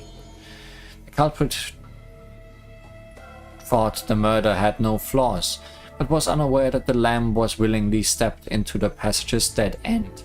Before the priest met her demise, the only thing her eyes contained was spite. Yet she leaves her final warmth and hope embroidered into those dolls, leaving them behind for her innocent love. Loneliness stakes nightmares into the child's sleep, and the child hugs those dolls tight. At the very least, we will never leave each other, right? These are like perfectly timed for reading. Oronix softly sighs and carefully lifts the curtain of time, presenting a crystal given in liberation to the brave before a doll holding a blade. The Titan loves this child born into sorrow, but has no power to erase impending tragedy in the morrow. Only can they dispel the evening wind of the palace, giving the child solace and sweet dreams.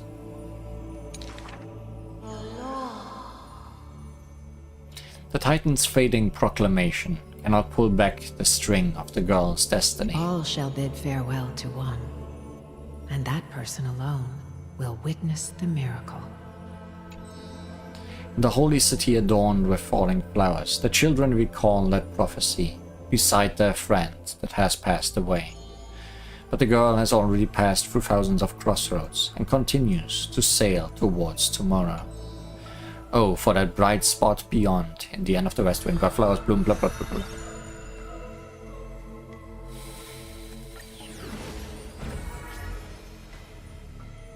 So much reading.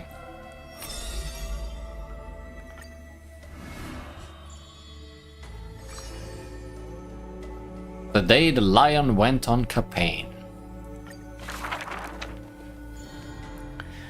None may approach that battlefield, the lone army of Kremnos, an obstacle on the flame-chased journey.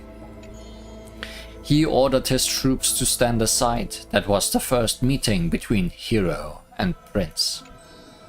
The two men fought for 10 nights unceasingly, till the combat drew to its end. Neither was able to score a single victory, and conceded not a single defeat. None know why this man's fate is always overshadowed by a single number decreed. Just like how none can ascertain how the flame-chasing heroes convinced this man. It was not mutual appreciation, nay, for in his memories 7 sentences were all his mother to him ever spake. No vocabulary. Yet somehow that leader who weaves the golden threads recounted one of the 7 with ease. There is no right or wrong in the man's heart. The lion has its own historian, and the history of the hunt should not be held by the hunter alone. And thus he speaks little. Others once guessed he regards the holy city as his home, for he seeks a land to belong. Lest he maketh that mistake, trying to speak like Shakespeare spake. As the king of his people, it is the first gift to them he brings. But as per the rule with gifts, once given away, the gifter will never repossess his fame. The journey is long, yet none ever dares to anger the man. Not because of his unrestrained manners, but because every meal the heroes partook were all cooked by his peerless skill. One sight serves falsehoods in the woods. He has relied on sense since young, to distinguish guests and obtain gains. I really like this. Falsehood woods, sense since, guests gains. Yet there are always exceptions. The man's arch-enemy often puzzled, with their food always borderline nauseating. He still recalls the day he entered the holy city. One who worshipped strife is bound to have rumors rife. Even insects consume each other, and he's no less than the Mad King's kin. It matters little, for the man always considered himself an enemy to the world. He paved the road so that one day his peers would match his anger within. Yet, until the prophecy turned true, none in the holy city he ever did ruin.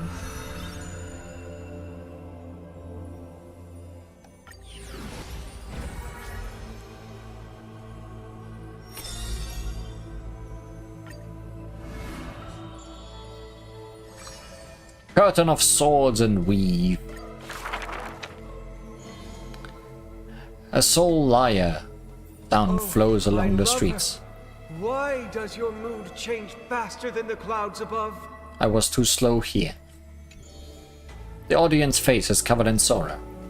Oh, how I wish she has clear eyes that are quick to anger and laughter, and dimples that crease in smiles and frowns. For the maiden he longs for has a body of alabaster and fingers carved by scalpels.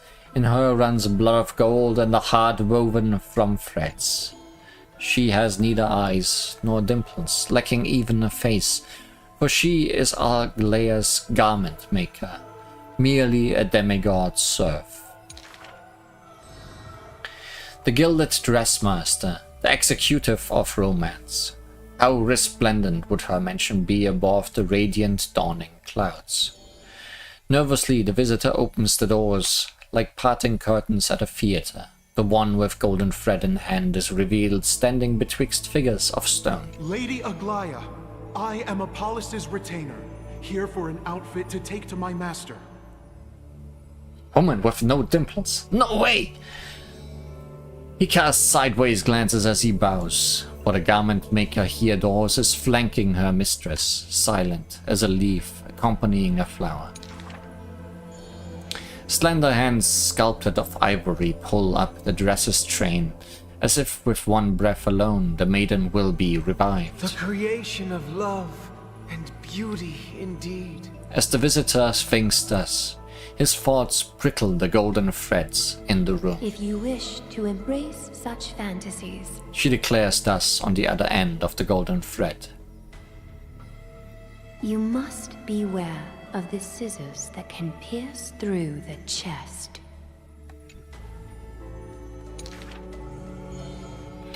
In the ancient theater, there are thousands of plays, millions of shows, where even the god of romance was once an actor.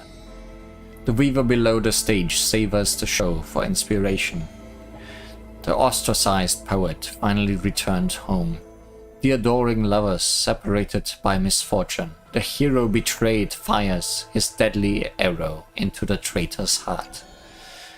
The thread known as romance is knit by all beings, by all love and hatred, beautiful and sin, memories and prophecies. All that occurs are clothing indeed. Look, the despondent servant buried his love, the dressmakers pluck it up, and into the garment maker's dress she weaves. The elegant garment maker once had beautiful faces, some as knights with swords, some as impassive priests, and put on pantomime and pantomime in the golden thread's light. Till the stage shook in the storm, and the black tide tainted the dancers' skirts, she wiped clean their visages, and instilled armaments instead of silk. Use the needle and thread as your sword. She requested the servants who cannot answer. The garment makers are elegant still. They turn bloody and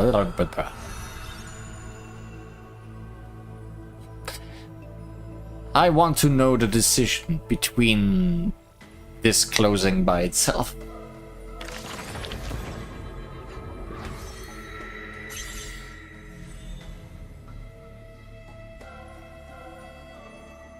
Freebie, leading.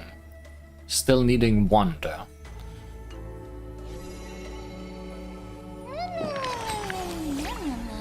All these stories are really old, but I haven't had enough of them yet. Oh, that reminds me, I forgot to ask an important question. Lee, how old are you?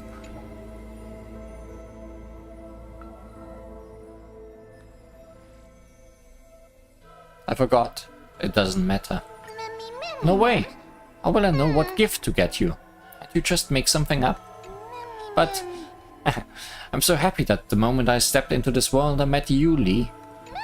This way, every moment of my life will be recorded by you, Lee. If you ever write a book about me, it will be thick, will be a thick one.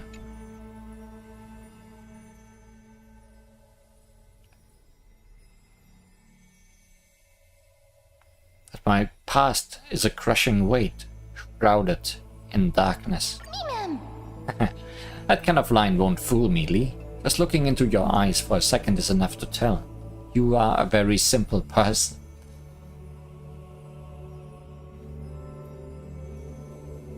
Remember in Honkai Impact when we made people mad with really slow text? Let's never do that again. Maybe they thought like...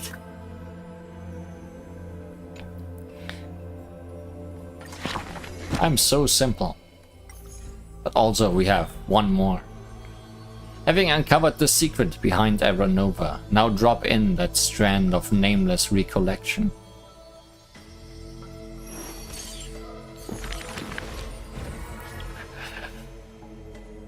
And 3 more have arrived.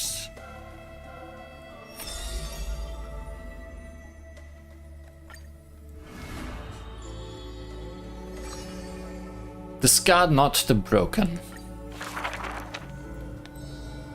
This is a tale buried in history. One day a student, elated in victory, dashed around the grove's territory. I saw the spell the professor carved on his body. The youth with white hair was beside himself in joy. It must be a power most secret. A means for one man to stand against 1,000. People at the door in the game. Is she dead?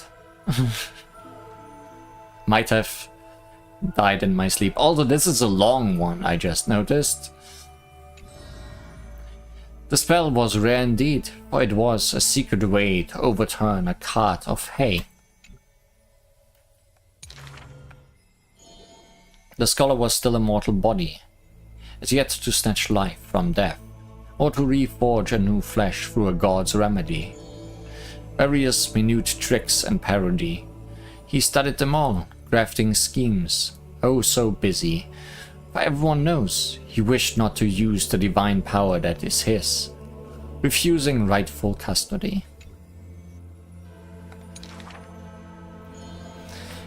And in that unwitnessed moment of his death, final tragedy, he still held the Heikard spell steady, standing alone, facing the evil enemy.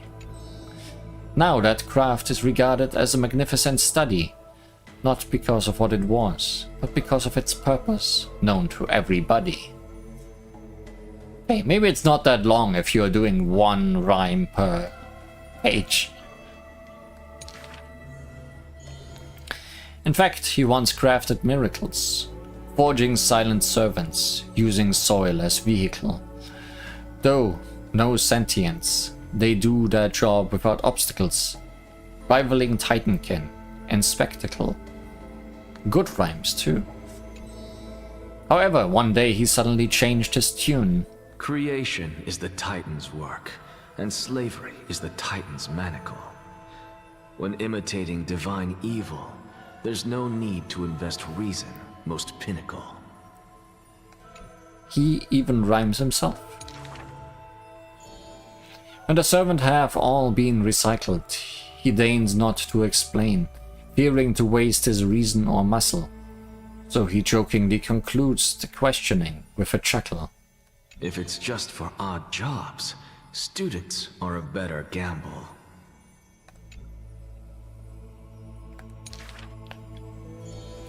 The way he addresses himself comes from elsewhere, an imitation of a divine machine with some flair. He happily answers 5 questions for those unaware, knowledge seemingly given with stingy care. For a wise one, 5 answers reveal creation's secrets, the truth hidden and bold. But a fool learns but not, and is left in the cold. Now, inquire.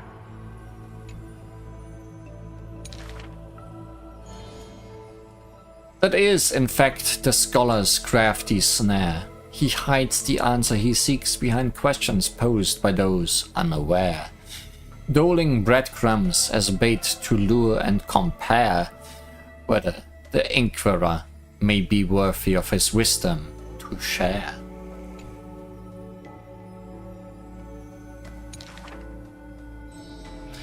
The scholar never looks at laws and measurements, ignoring the flow and shift of time's passage. And uncomprehending students gossip in eager regiments. He is panicked by the flow of time, for his work is yet done, yet to implement. This man is too arrogant, and he intends to desecrate Orynyx's accomplishments. There was no voice actor for the first one. Why? Obviously to drag out class time as a statement. The student's answer seems rather adamant. The student's assistant interjects in a rare display of testament. The passing sage from another school brings admonishment.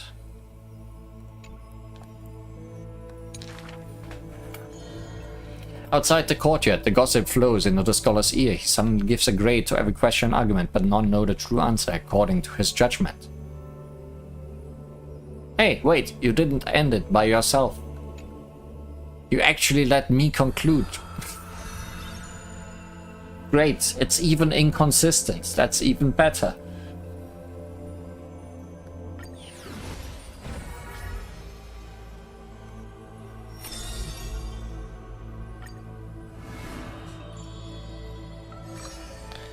It's Hyacinthia. Haven't had her yet. In the courtyard. On the leaves, the rustling wind plays a melody as the girl looks over this courtyard petite and exhales gently, dispersing the palm-held blessings. The entire yard is lit softly, like a dandelion bathed in sunlight. Is this courtyard a tad too small? It's okay, Clementine. As long as it provides warmth plenty. The girl makes the courtyard tidy, and in the evening lands outside the holy city. There is now a light curing soul's melodies.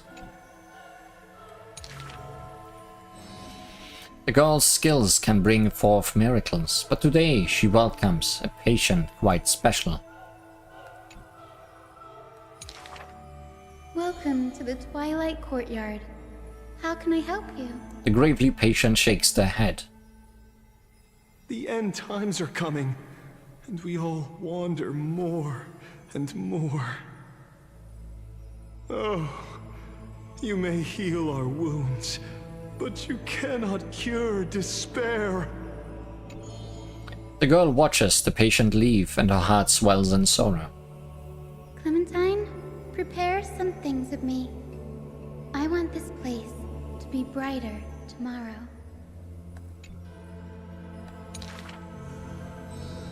The red-haired child takes the girl's hands. Long time no see, Hyacinth.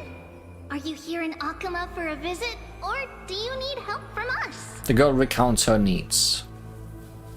I want some shining things, even if they're considered junk. Multicolored paper bags, crystal clear glass, cottons variously dyed, and jingling wind chimes. The girl brings them back to the courtyard and spares no effort to decorate all around. And when some fireflies wander in, the girl is all smiles. Little ones, thank you for your light.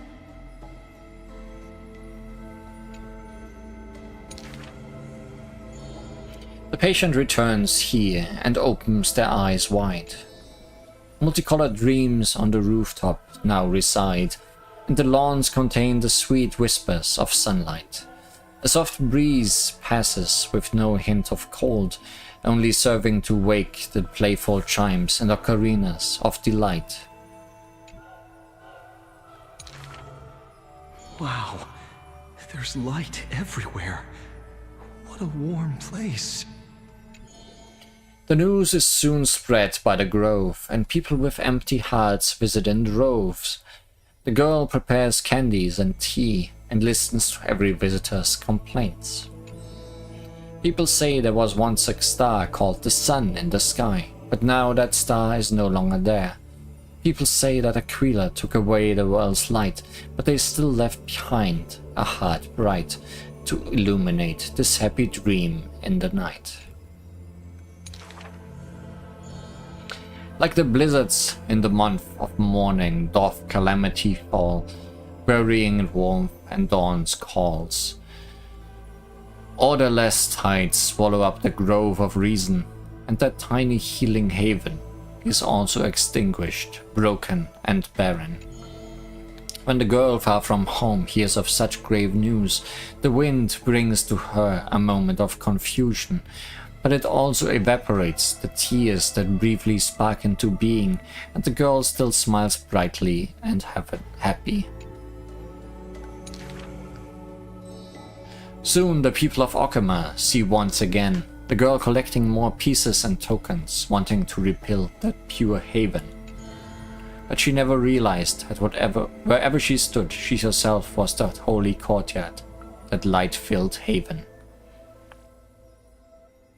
And you're letting me conclude again.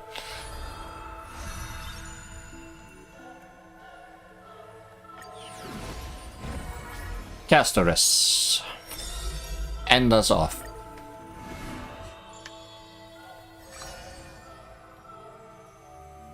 Willing to adorn the living. Born with an evil curse, her hand dips into lethal cinnabar and white lead to personally decorate the faces of the dead. Her skills are said to bestow beauty on anyone, even transforming their appearance completely. Many skills were born out of her seclusion, but it painted her dwelling in a gloomy vision. Only a select few have set foot in this mansion, and the thief and the weaver were two such lucky persons.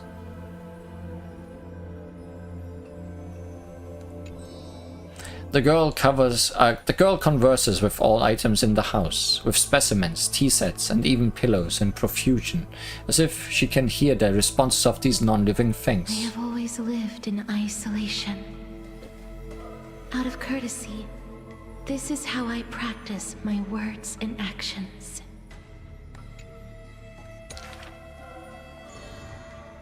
It is hard to believe her explanation. Her face when talking shows such gentle disposition, that unless she is telling fabrications, she must regard her partners as mere children.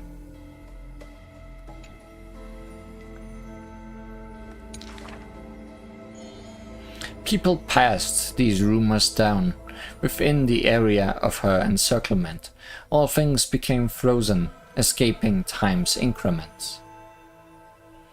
I noticed that sometimes the rhymes are destroyed by plurality, and I wonder if that's on purpose. It is an exaggeration that asserted people found an ancient lion's head in battle's ruined armaments. Those words are true. The head itself was nearly dead. Though they won in fierce battle, the warriors were powerless to turn the tide. It was the embrace where death dwelled that gave early release from their pain.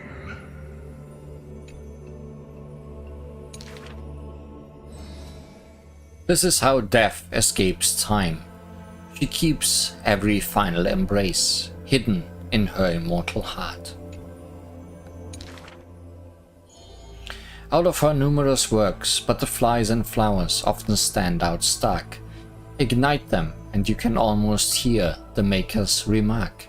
Even in death's silence, her sound can be heard. It is a gift greatly treasured by the maiden.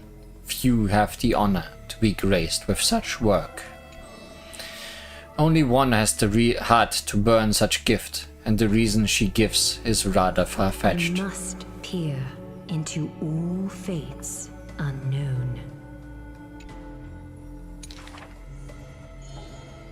The power of time is boundless, but there is one thing I cannot Death conquer. is abominable in humans' eyes.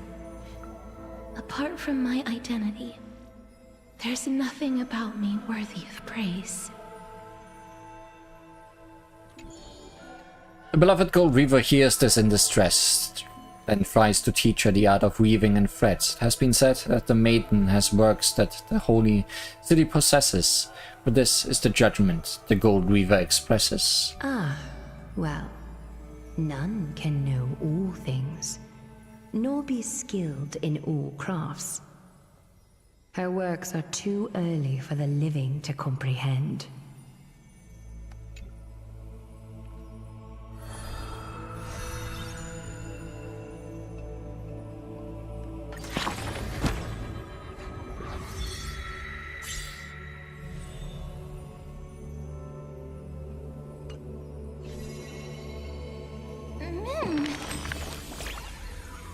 Everyone's stories are so deep, I can't keep up. Does Lee understand them? What is a god exactly?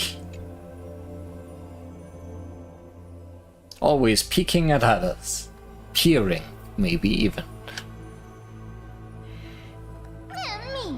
That sounds so odd, and with such a familiar tone. Lee's past really is something special. But still, I don't quite get it, so let me ask in another way. There must be a difference between gods and us, right? Otherwise, why would anyone ever want to become a god? You've stumped me there. Right. And you really think about it, there's nothing that can only be done as a god. How strange. As I keep asking, I only get more and more confused. Maybe I'll wait until I've grown a little more before discussing these things with Lee.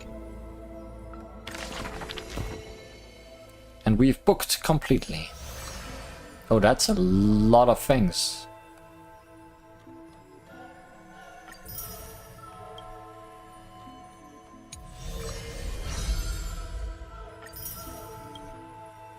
In fact, we are only missing one path now.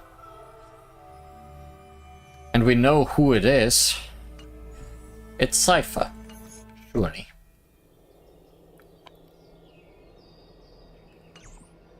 Who may or may not be knocking at our door.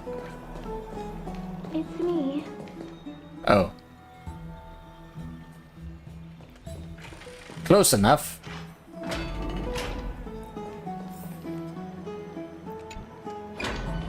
I hope I didn't wake you. I never sleep. Sleep is a luxury when you are at my age. I'm glad to see you're as full of life as ever. I'm here because of private matters, actually. If it isn't too much to ask, I'd really like it if you could come along with me to retrieve something. As expected, manual labor. Wow, I feel so sleepy all of a sudden. Sure, let's go. Aren't you going to ask me what it is? That was not an option. It isn't a long way from here. Shall we? You're also not gonna tell me what it is. I'd love to know it.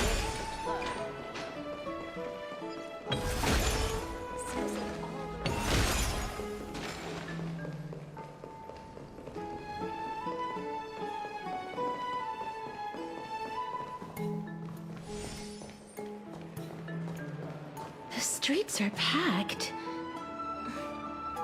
It seems the vote to pause the flame chase journey has begun.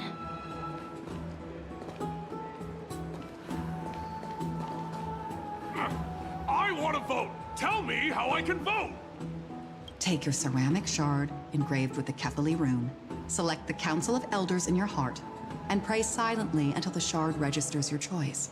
Then toss it into the Dolium.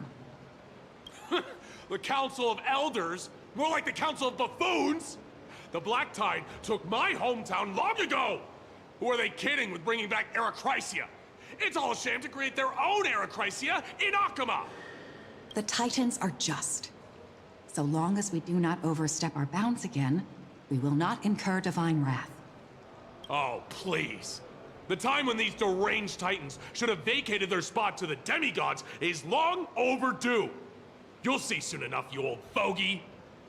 And I pray that Talanton smacks some sense into you with their scales. We shall see how this turns out. That was quite a spectacle. Just another peaceful day in Akama. I suppose peaceful is technically correct if no actual violence happened. To this day, I still find it almost unreal that Akama is the only place illuminated by light amidst the crumbling ruins of Amphorius. And its people are even holding votes to reconcile differing opinions. This peaceful sight is making me forget that this is the end times. You look very confused. Before coming here, I had lived for many years in Idonia, a city of rime and frost. The people there were devotees of Thanatos, and were well known for their unique burial rites and traditions. Traditions that I played a major role in. Because of the curse on you. Yes. You now know me as the Mortician of Akama. But back in those days, I was Idonia's Maiden of War. I was trudging across the frosty plains on my own when the Idonians found me. They saw the curse in me as a blessing from Thanatos, and believed that my hands could correct the Erechrysia's mistake and lead them to meet the great god of death. They provided me shelter, but in return, I was expected to grant merciful deaths to war captives, prisoners bound for execution, and heroes alike.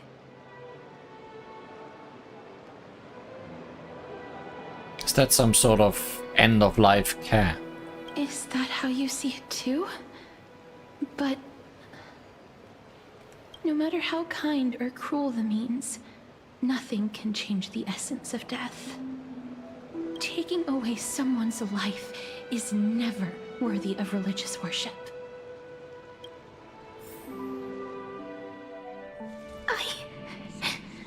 I can't do it.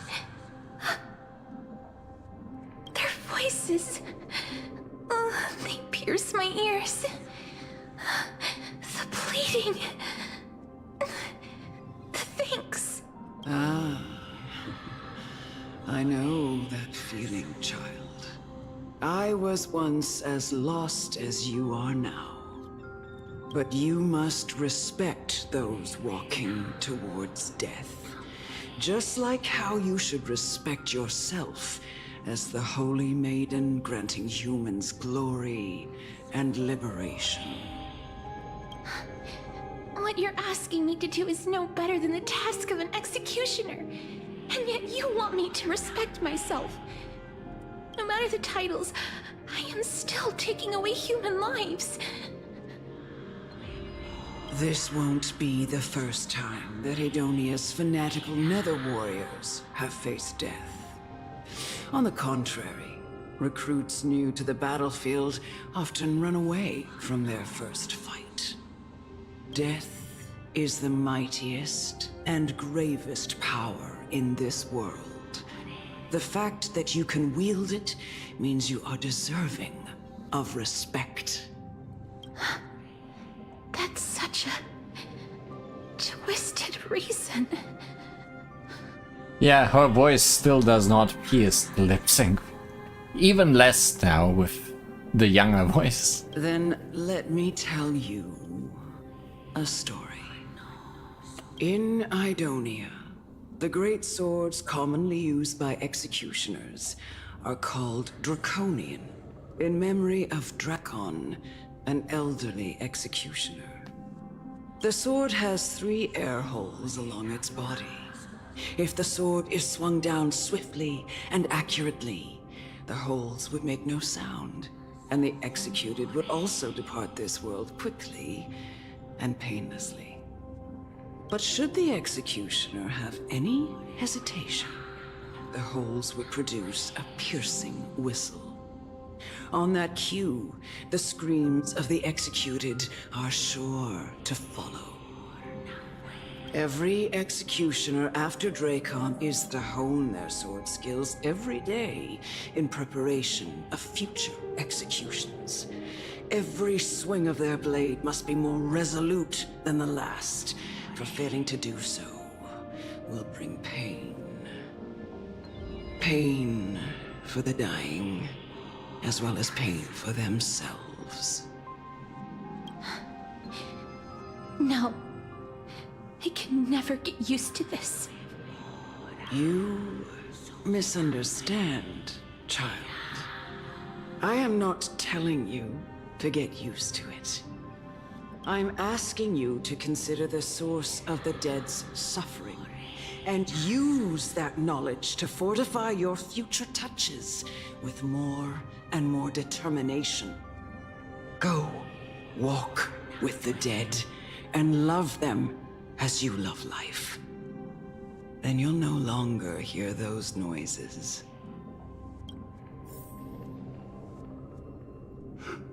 Please, don't kill me. I don't want to die. It's in red, so it must be true. A gentle touch. No!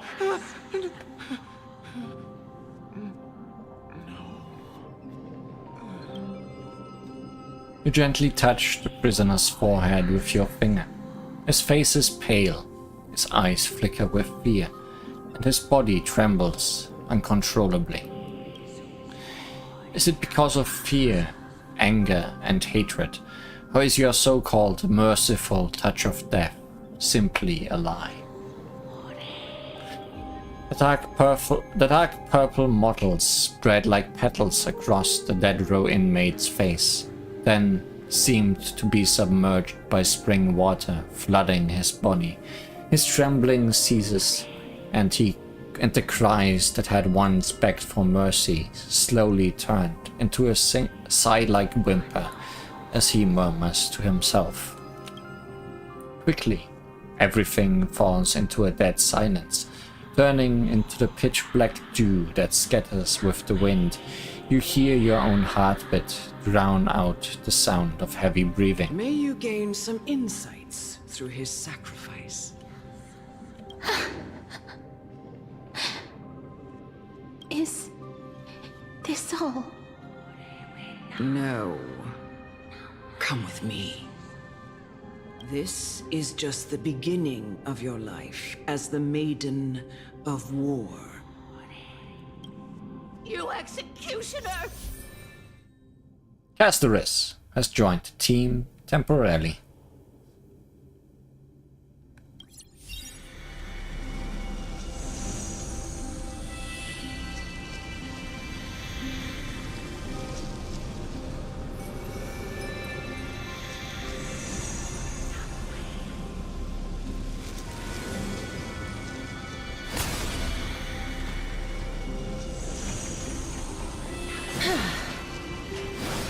As death should be, he's wielding a scythe.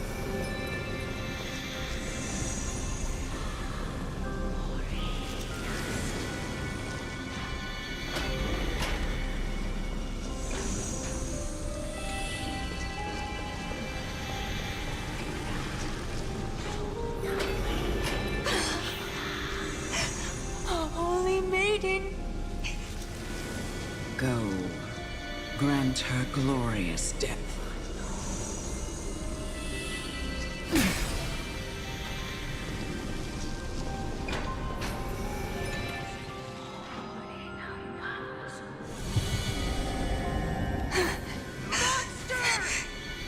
Thank you.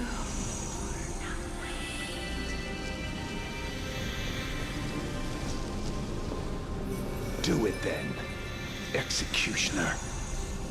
You heard him.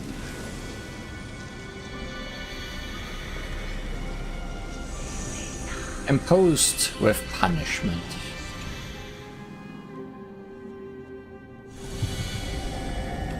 I curse you to live in eternal pain.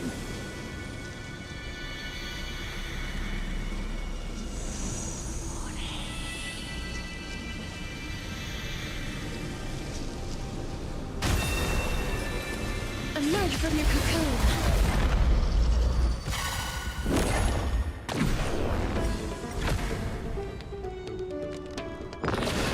Castoris plays in an interesting way, one could say. I only wish that death may protect us. Yes. Allow me to purge the root of this Interesting problem. is the correct word. Time to cleanse the filth. Wouldn't you agree? Curiosity. Endless riddles. But the answer is nothing but a void.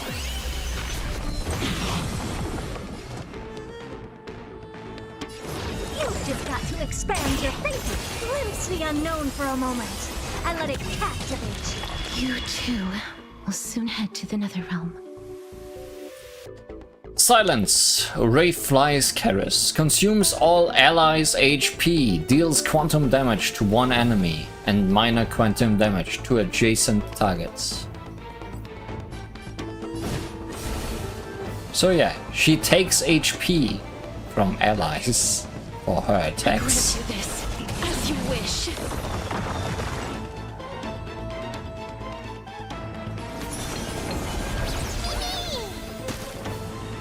The truth burns clear as a flame. Everything in this world is merely fleeting.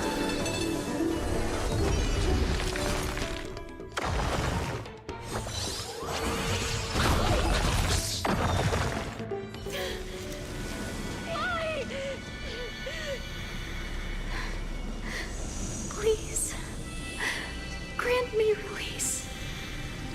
You know what to do. Gifted with slumber.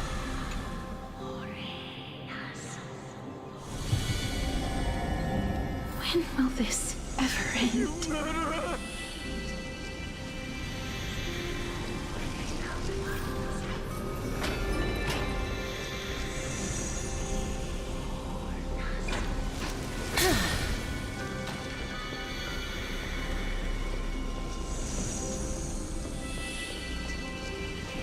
Come.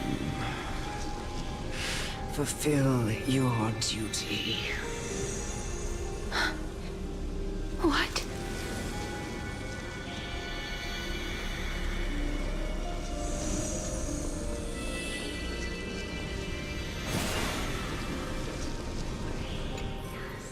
What are you trying to do with me? I have aged. The time has come for me to heed the summons of Thanatos and journey to their domain. The final resting place of every Idonian.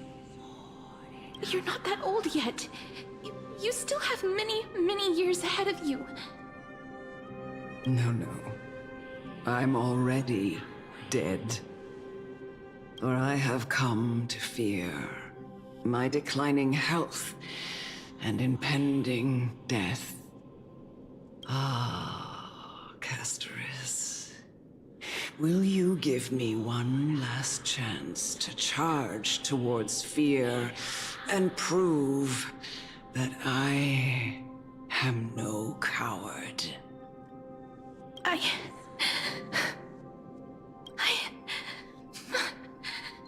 can't take this anymore!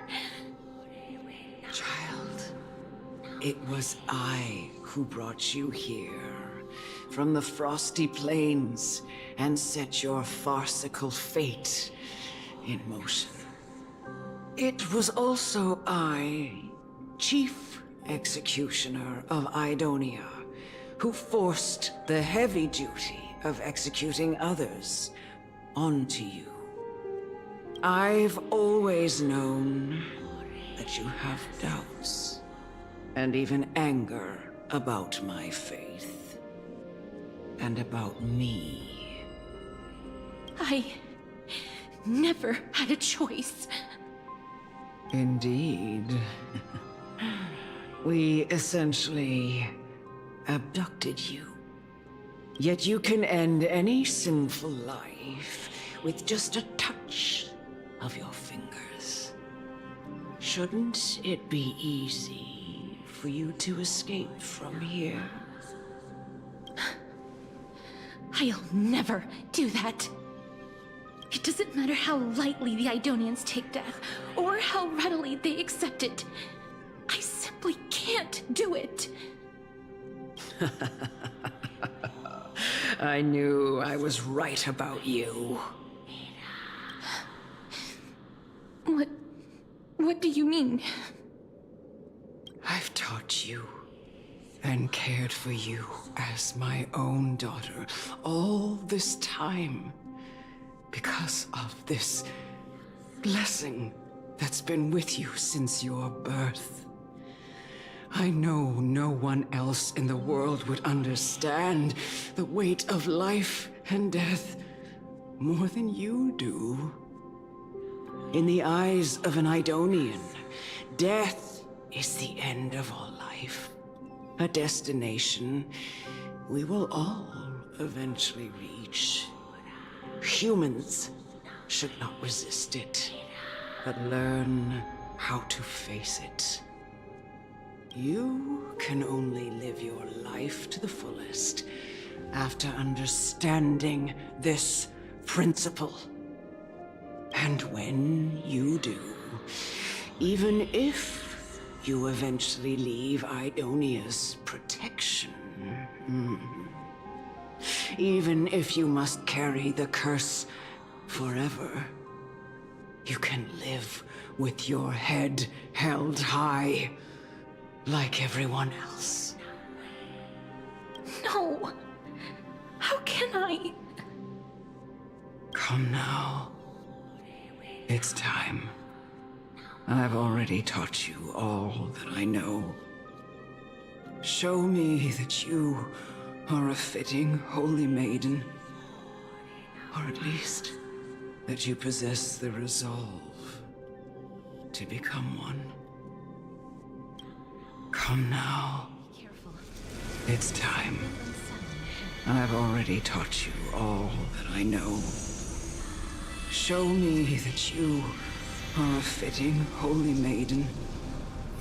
Or at least, that you possess the resolve to become one.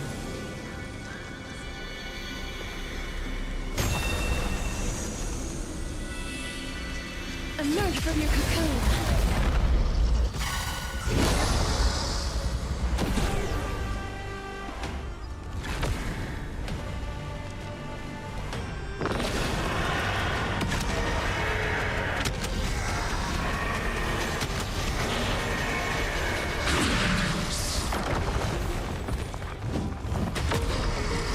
Oh, not even done yet. We have 1% left for round 2. I only wish that death may protect us.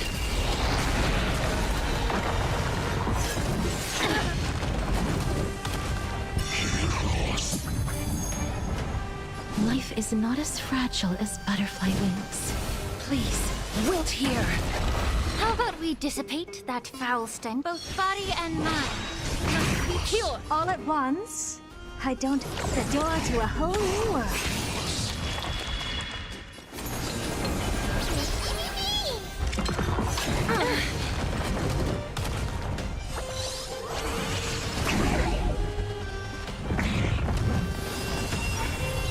Please, allow me to purge the root of this problem. The truth burns clear as a flame. Everything in this world is merely fleeting.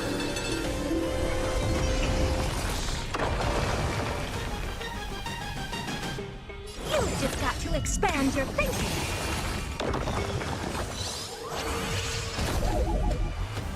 Please cherish the time before your soul withers. I grant you this, as you wish. Embrace new life, Pollux.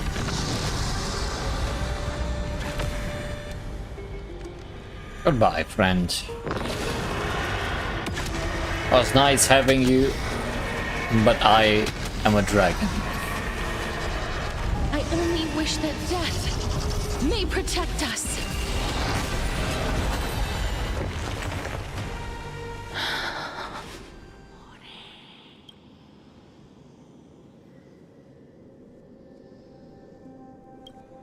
This was the last time I followed her command. I gently touched the elderly woman before me. The executioner, who had seen too much death, died the same way as everyone else. I gasped for air, a wistful look in her eyes, and a barely perceptible tremor in her fingertips. Elder Amunet, the person who tried to teach me about death, ultimately vanished like dew in the morning mist.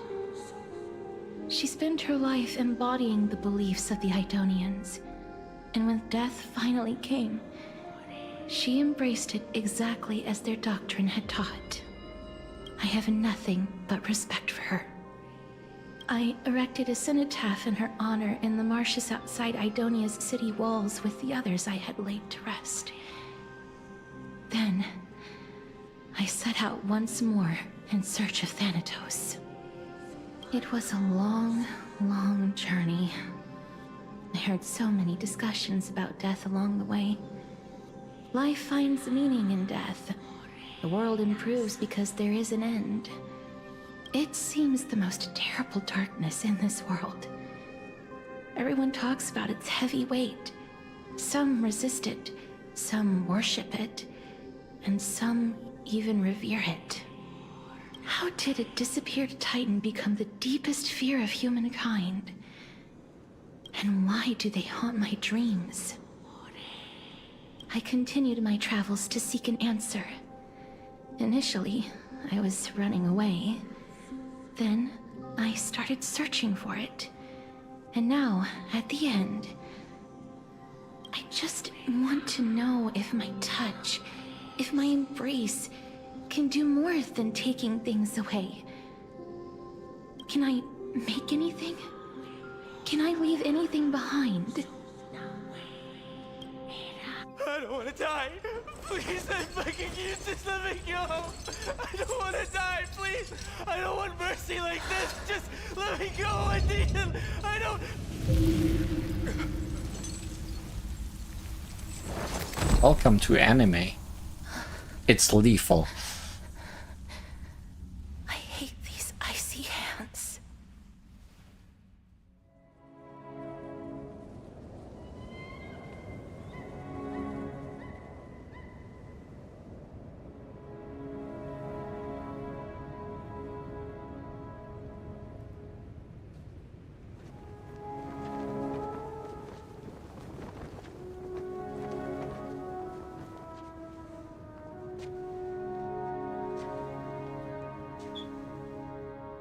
Tiny Castorus.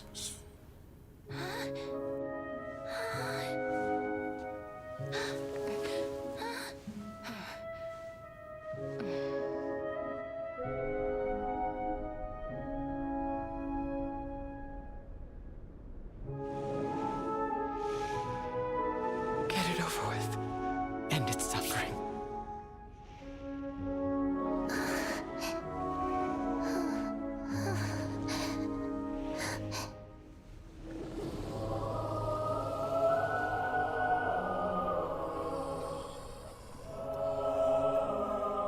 The Reaper has blessed your hands.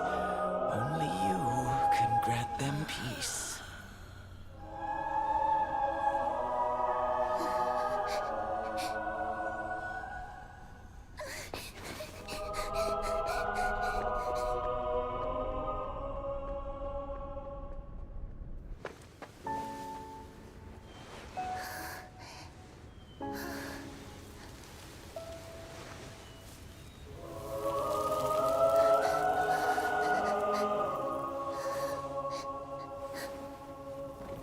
Embrace death. Walk alongside it.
Is that you, Castorus?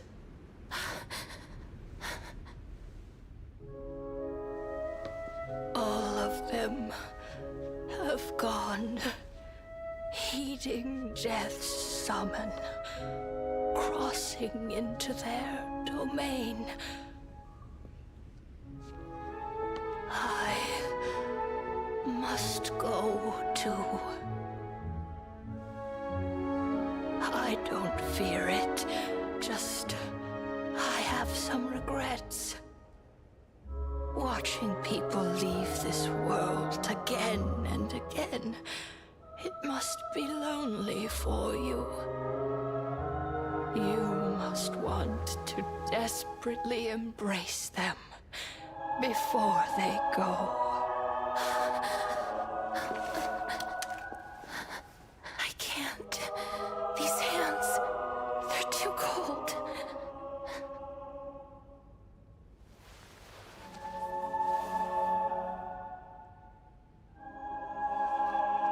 But Big Sister Castoris, your hands are so warm. Just like anyone else's. So go on. Don't hold back. Give me a warm hug.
Can hands like these really be warm?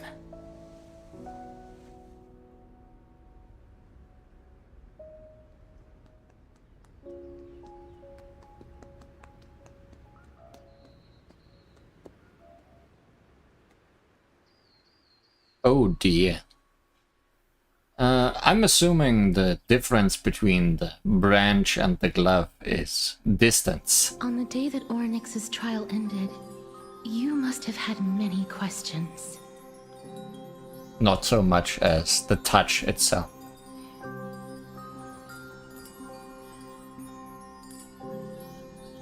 I felt just as confused. Why, as someone from beyond the sky, were you so cruelly dragged into Amphorius's fate? Just staring into the camera is always the best ending to any enemy. Yeah, it's tradition by now. I wished I could take action, but no matter how hard I try, I cannot simply interact with the living as ordinary people do. Even when we brushed against each other unintentionally in the grove, and it was obvious that nothing had happened. When an almost unattainable hope finally welled up in my heart. When I thought that perhaps my touch would no longer bring sorrow, fate declared to me, it wasn't that the curse of death had finally been lifted, but that your soul no longer belonged to this world. And there was nothing left for my hands to take. Nothing. And did I really think this time would be any different? It's not that I don't understand this reality, just that I'm unwilling to accept it. Having walked such a long road, I am still unable to find the answer to life and death. I am resigned to eternal despair. Anything I wish to hold on to, death will inevitably wrest from my grasp. From that moment on, I lacked the courage to confirm it again. Until Oryx laid bare the cruel truth before us.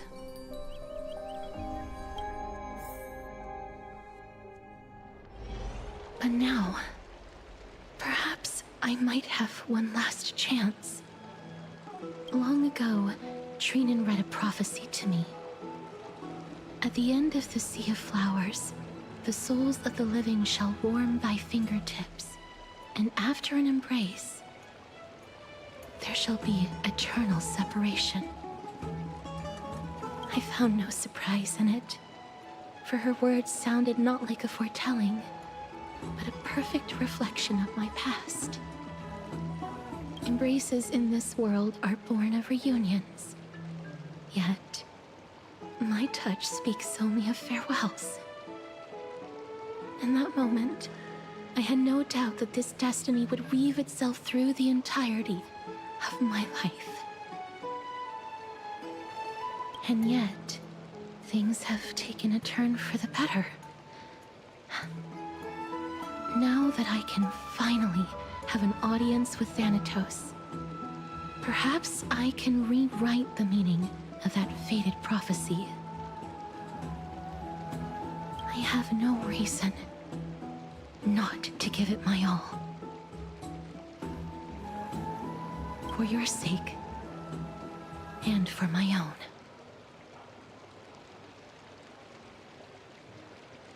Thank you for telling me your thoughts and showing me your anime. With that, I won't have any regrets.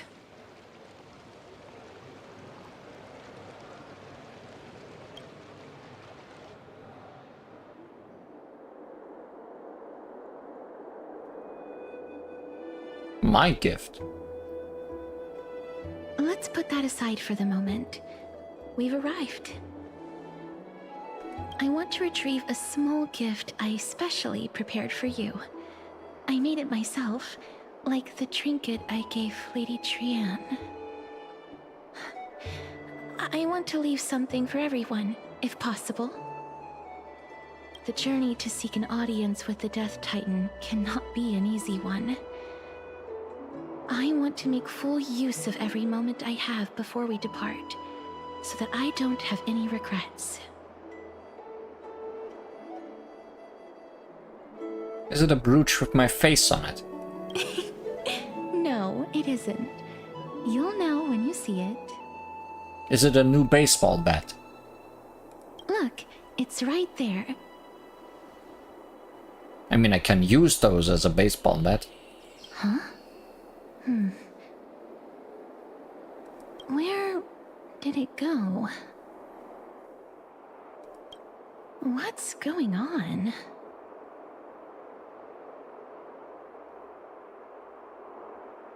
Did you get in trouble with some phantom thieves? I am not some corrupt grown-up.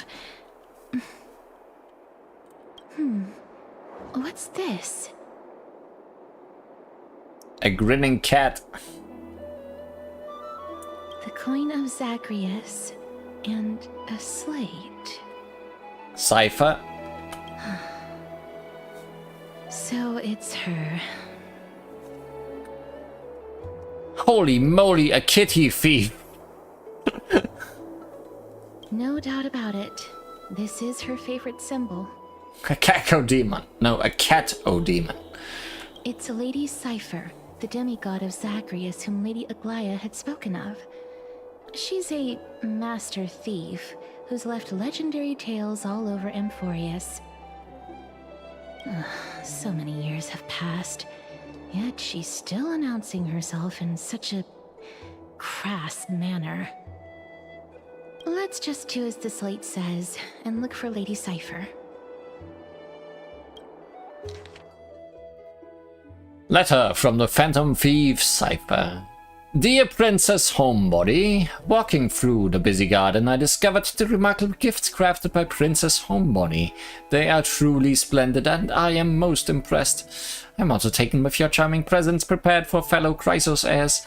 In your right parlor, I observed the beautiful felt dolls, the beige and lavender striped tapestry, the classic Idonian tripod table, and in the left parlor, the jewelry and exquisite art pieces meant as gifts. This time, I've claimed only this modest gift. I fear it would attract tasteless little thieves, so I shall safeguard it for now. Naturally, I've left appropriate payment, a single coin. If the price best pleases you, feel free to negotiate its return, though should that happen, I won't be satisfied with merely 1 coin. Should you wish to find me, visit the Memorial Market. There lies a golden short spear I've left. You know what to do. It shall guide you to me, and before you ask, I won't accept any questions. Please forgive this small intrusion and accept my highest regards. P.S. Who displays biological specimens at home? They are quite unsettling. You might want to store them away when entertaining guests. P.P.S. Despite your considerable investment in the Idonian ossuary hanging in your parlor, I regret to inform you it's a fake. The original was craftily switched by those cunning scholars of the Grove of Epiphany. The full story can be found in the yet unpublished memoirs of Cythera. Sincerely, Kitty Phantom Thief. Oh, I like you already.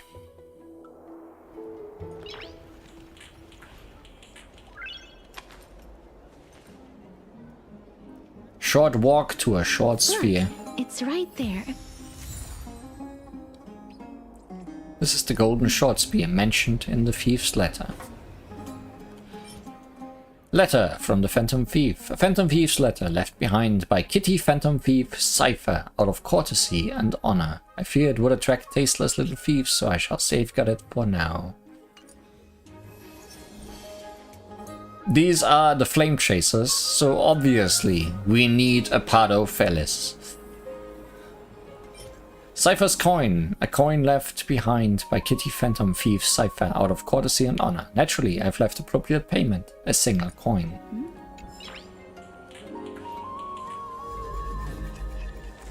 We must pursue her.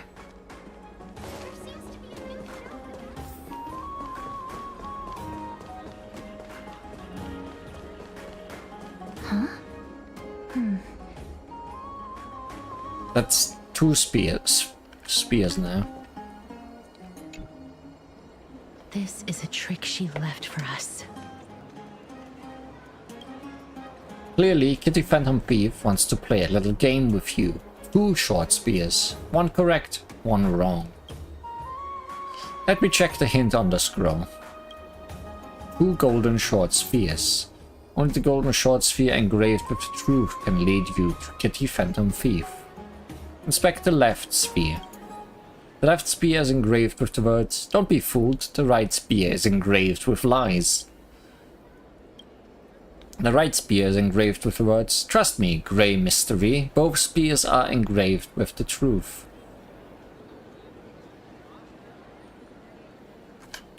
Oh boy, it's this riddle. I figured it out. The words on the scroll should be true. So which short spear do you want to repair? So, this one says both are true. This one says this one is lying. If this one is lying, then both are false.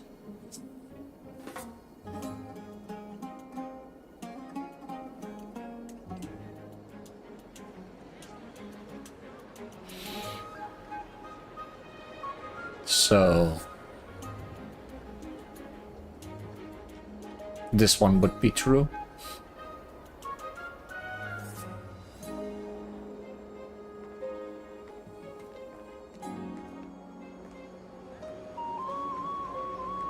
One might be false, one true. Not A and B equals not A or not B.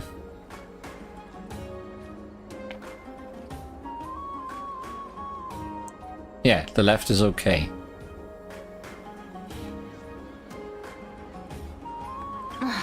She's incorrigible. Follow me. Nyom. Why did I break that? Force of habit. This is how it should be. We must pursue her.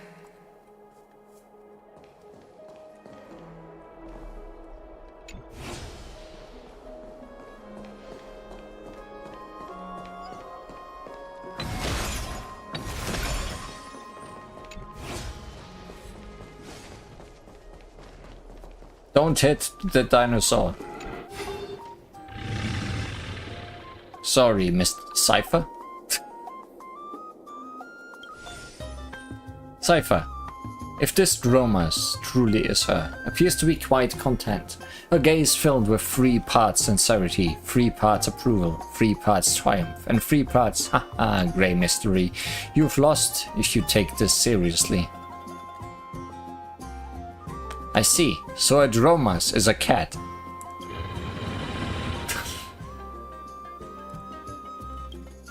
She seems to be saying right.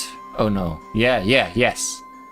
After a moment of inner conflict, she reaches a definitive conclusion. The Dromas is indeed a cat.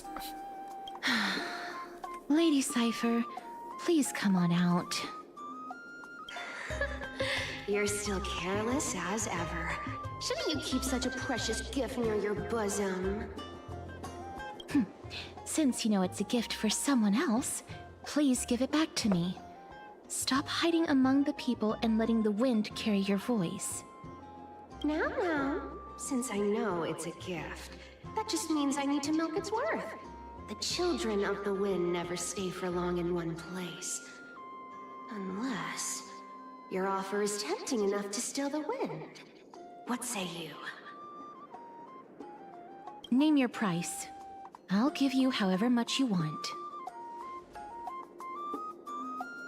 Huh? If you don't want the money, I'd gladly it off your hands. Huh? What's wrong?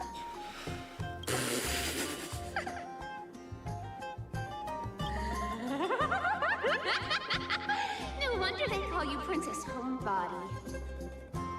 Why don't you two come over to my place? It'll make a better venue for proper business discussions. You can find where I live through the winds I've sown. Right. Piece of cake. I can do that even if I can only sense your soul. Alright, I'll see you there. Oh, by the way, everyone cool with me collecting a deposit before we reach an agreement, right? Now, come this way. The dew of divine blood in the backpack is gone. Where did my dew of divine blood go? She's incorrigible. Follow me. Letter from the Phantom Thief Cypher. Continued. Dear Princess Homebody and Grey Mystery. You probably guessed already, I had no intention of showing up at the Pack Beast workshop. This means, of course, I had no plans to return the gift there either. This was just a warm-up for our little game of cat and mouse. But surely you've realized that the Kitty Phantom Thief never cared about stealing a mere trinket, right? No, what I'm really after is your hearts. Just kidding. I have no interest in your hearts. If Princess Homebody can track my path, then by all means try. I'll be waiting at the end, and rest assured we'll meet face to face this time. P.S. Grey Mystery, where did you get that dew of divine blood? Don't tell me it's a gift from the seamstress. I'll taste it for you.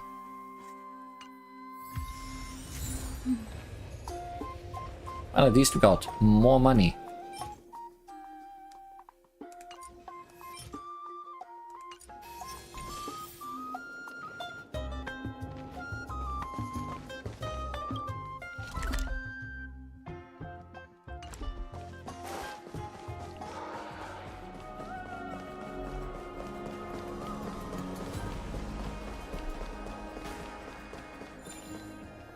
Sorry for breaking you.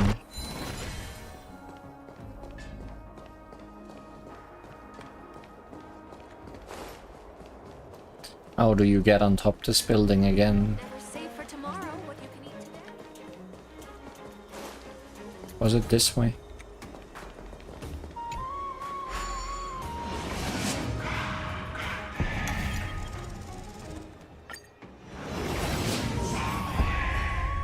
Kitty stole the precious thing, indeed. Here we are.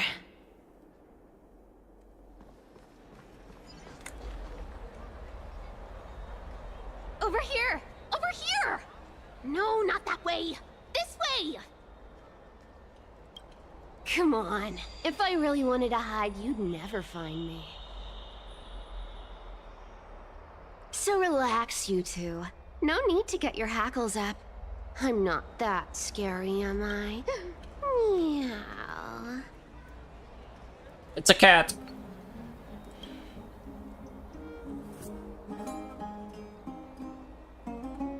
At last, a character that meows has appeared. No way. Some people might have been into that a millennium ago, but it's long since gone out of style. Loosen up, buddy. Shall we get down to business? You have eyes on your shoulders. Give me the jewelry piece first, or everything's off the table. And my dew of divine blood. Oh, come now. Don't be so upset. Relax. Relax.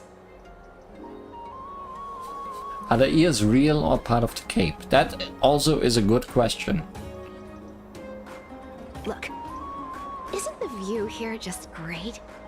You can see what everyone is doing and where they're going, and they won't even know you're here. Now that we've broken the ice, let's get to the point. Everything I've said so far has been a joke. I'm inviting you two here for 3 things. That is a tail though, right? I'm almost certain. 1. The seamstress found me and wants me to take you to Styxia to look for the Death Titan. 2. The Council of Elders also found me and wants me to make sure the core flame of Thanatos ends up in their hands.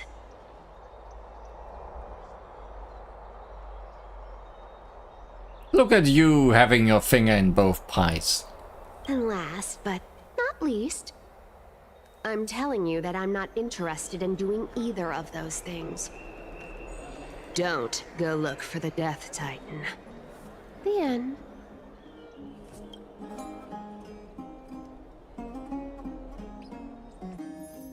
Wow, this is some high-quality stuff.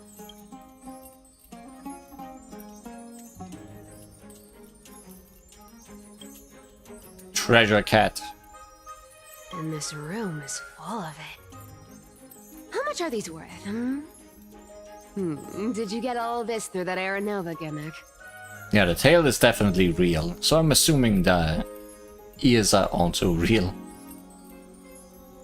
Some of it is family fortune, while the rest came from my business as a dressmaster.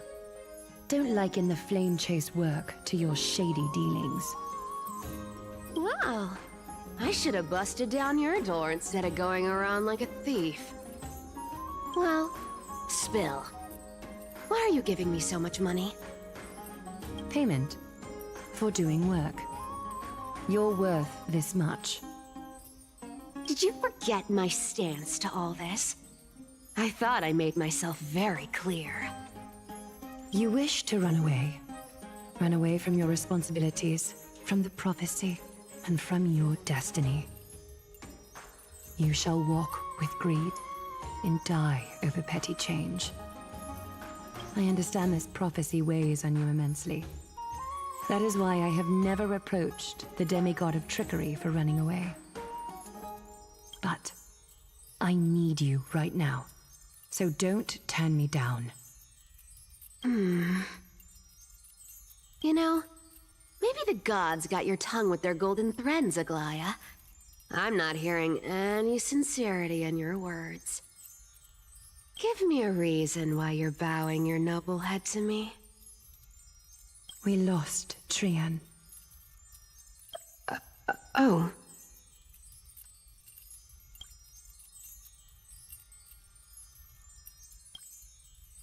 The divine power of passages is running out. I need another demigod to escort Castoris and help her fulfill her lifelong wish. Oh, I get it now. You're sending Castoris to her death. And you want me to die with her. This is Castoris' own request. I have never seen her so determined. She brought this up herself? You're not pulling my leg. She's also made up her mind to leave her confused past behind. As will you, Cypher, when you finally make up your mind. Don't be so sure. Time is hard in the likes of you and I. But Castris remains pure as driven snow. She can always turn back before the end, you know? Maybe she'll remember Trian's sacrifice. Maybe she'll remember the countless martyred Chrysos heirs. Maybe she'll remember you, with your one foot in the grave. I ain't as optimistic as you about what she'll want to do. Tell you what, why don't I take this room of treasures as a security deposit, and we make a bet? Go on. I bet she'll change her mind and turn back. Now, if I lose, I'll do what you want me to do. Return this deposit to you, plus giving you another room full of treasures. How does that sound? You sound like you have all the confidence in the world. In that case, let's make a pact with those conditions. I hope you're prepared to lose it all. In conclusion, I want to win. So I hope you two can give up on going to Styxia. I'll give all the treasures in that room to you. And you can split it between yourselves, however you want. See, the problem, Cypher, is that we don't really need money right now. What do you think? Tempting, right? I'm almost dead. What use do I have for money? Maybe I should consider it. Currency I use isn't the same as the one in Amphorius. Oh, please! Dear great mystery, I'm not giving you broken seashells people use in the markets millennia ago. I'm giving you gold! Pure, solid gold. It's a hard currency. You know what that means, right? Looked more like gems to me. It's not about the value of the reward. If we don't find the Death Titan, her soul will... Oh? I can't go into the details, but we have to go to Styxia. I really don't get how. Princess, homebuddy, you keep talking about needing to find Thanatos, about getting rid of your curse, and you don't care about anything else. But did you ever live for your own pleasure? Even for just one day? What are you trying to say? I'm saying, contrary to your beliefs, Aglaia didn't take you in just so you can die for her Aranova. The flame chase journey walks hand in hand with sacrifices. Isn't that why you're always running away from Lady Aglaia? Fine. Never mind. We all have our own problems. I ain't gonna say anything anymore. It's not like I was gonna honor that bet anyway. But listen to me. Styxia is no tourist destination. Sure, the treasures buried in there are 10, no, 50 times richer than Aglaia's vault. Yet, I've never been there. And I never plan to. Because even a demigod can't be sure they can walk out of that place alive. And now I'm supposed to escort you to Styxia. Sure. Pay up.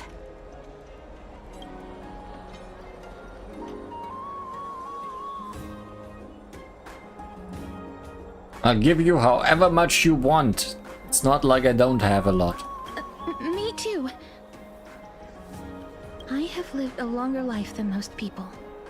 Though I'm not as good at doing business as Lady Aglaia, I still have some savings. I can give them all to you. Then how are you going to live the rest of your life?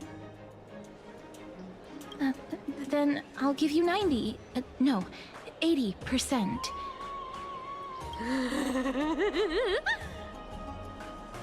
Well, don't mind if I do.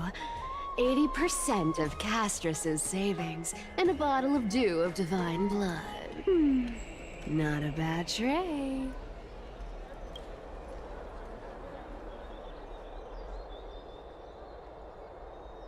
I'll show you who's boss once I've recovered with full HP. Where? Yeah, I love her laughter already. Don't forget to give Castoris jewelry back. Okay. I didn't know you hold grudges. Great mystery. Here! Catch. Be careful with that! A minor change in plans, though.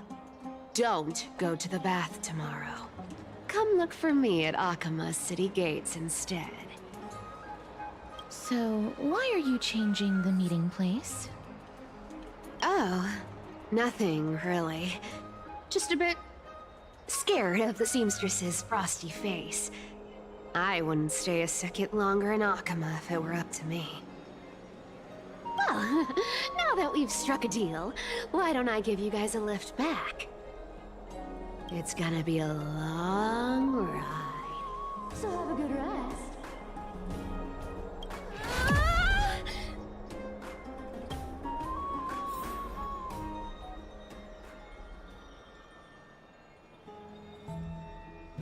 Where am I? Is this my room? How did I get back here? This is a coin. It was Cypher, and she even tucked me in. Never mind, it's getting late. I'd better get going. Letter from the Phantom Thief Cypher. Phantom Thief Cypher. Continued again.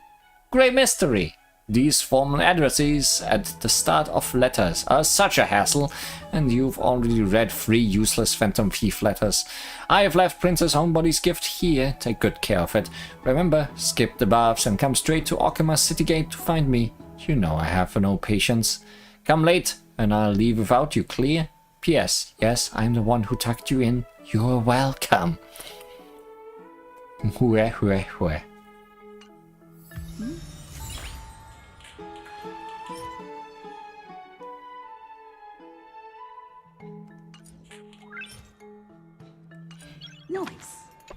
Noise.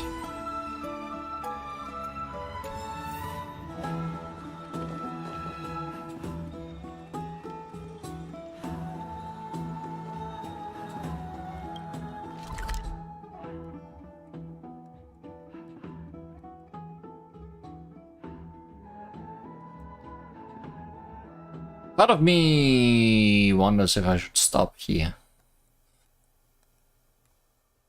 before we get involved in anything lengthy, like a journey to the afterlife. We are in our room. We've slept. It's a new day, apparently. Not like time has passed visibly at any point. We've met Cypher. We've watched anime. Feels as good a moment as any. I would say so too. And there's still quite a bit left in this chapter anyways, so it doesn't really matter if we stop here or not. It certainly is not anything that could be finished right now. So, we actually had some combat today as well. Even got to unleash the dragon. So all's good. Next time, we leave Okama, together with Cypher and Castoris, and try to uncover the truth of death. And maybe stop being dead, that would be helpful. Well, fingers crossed, I guess. Goodbye. Good night.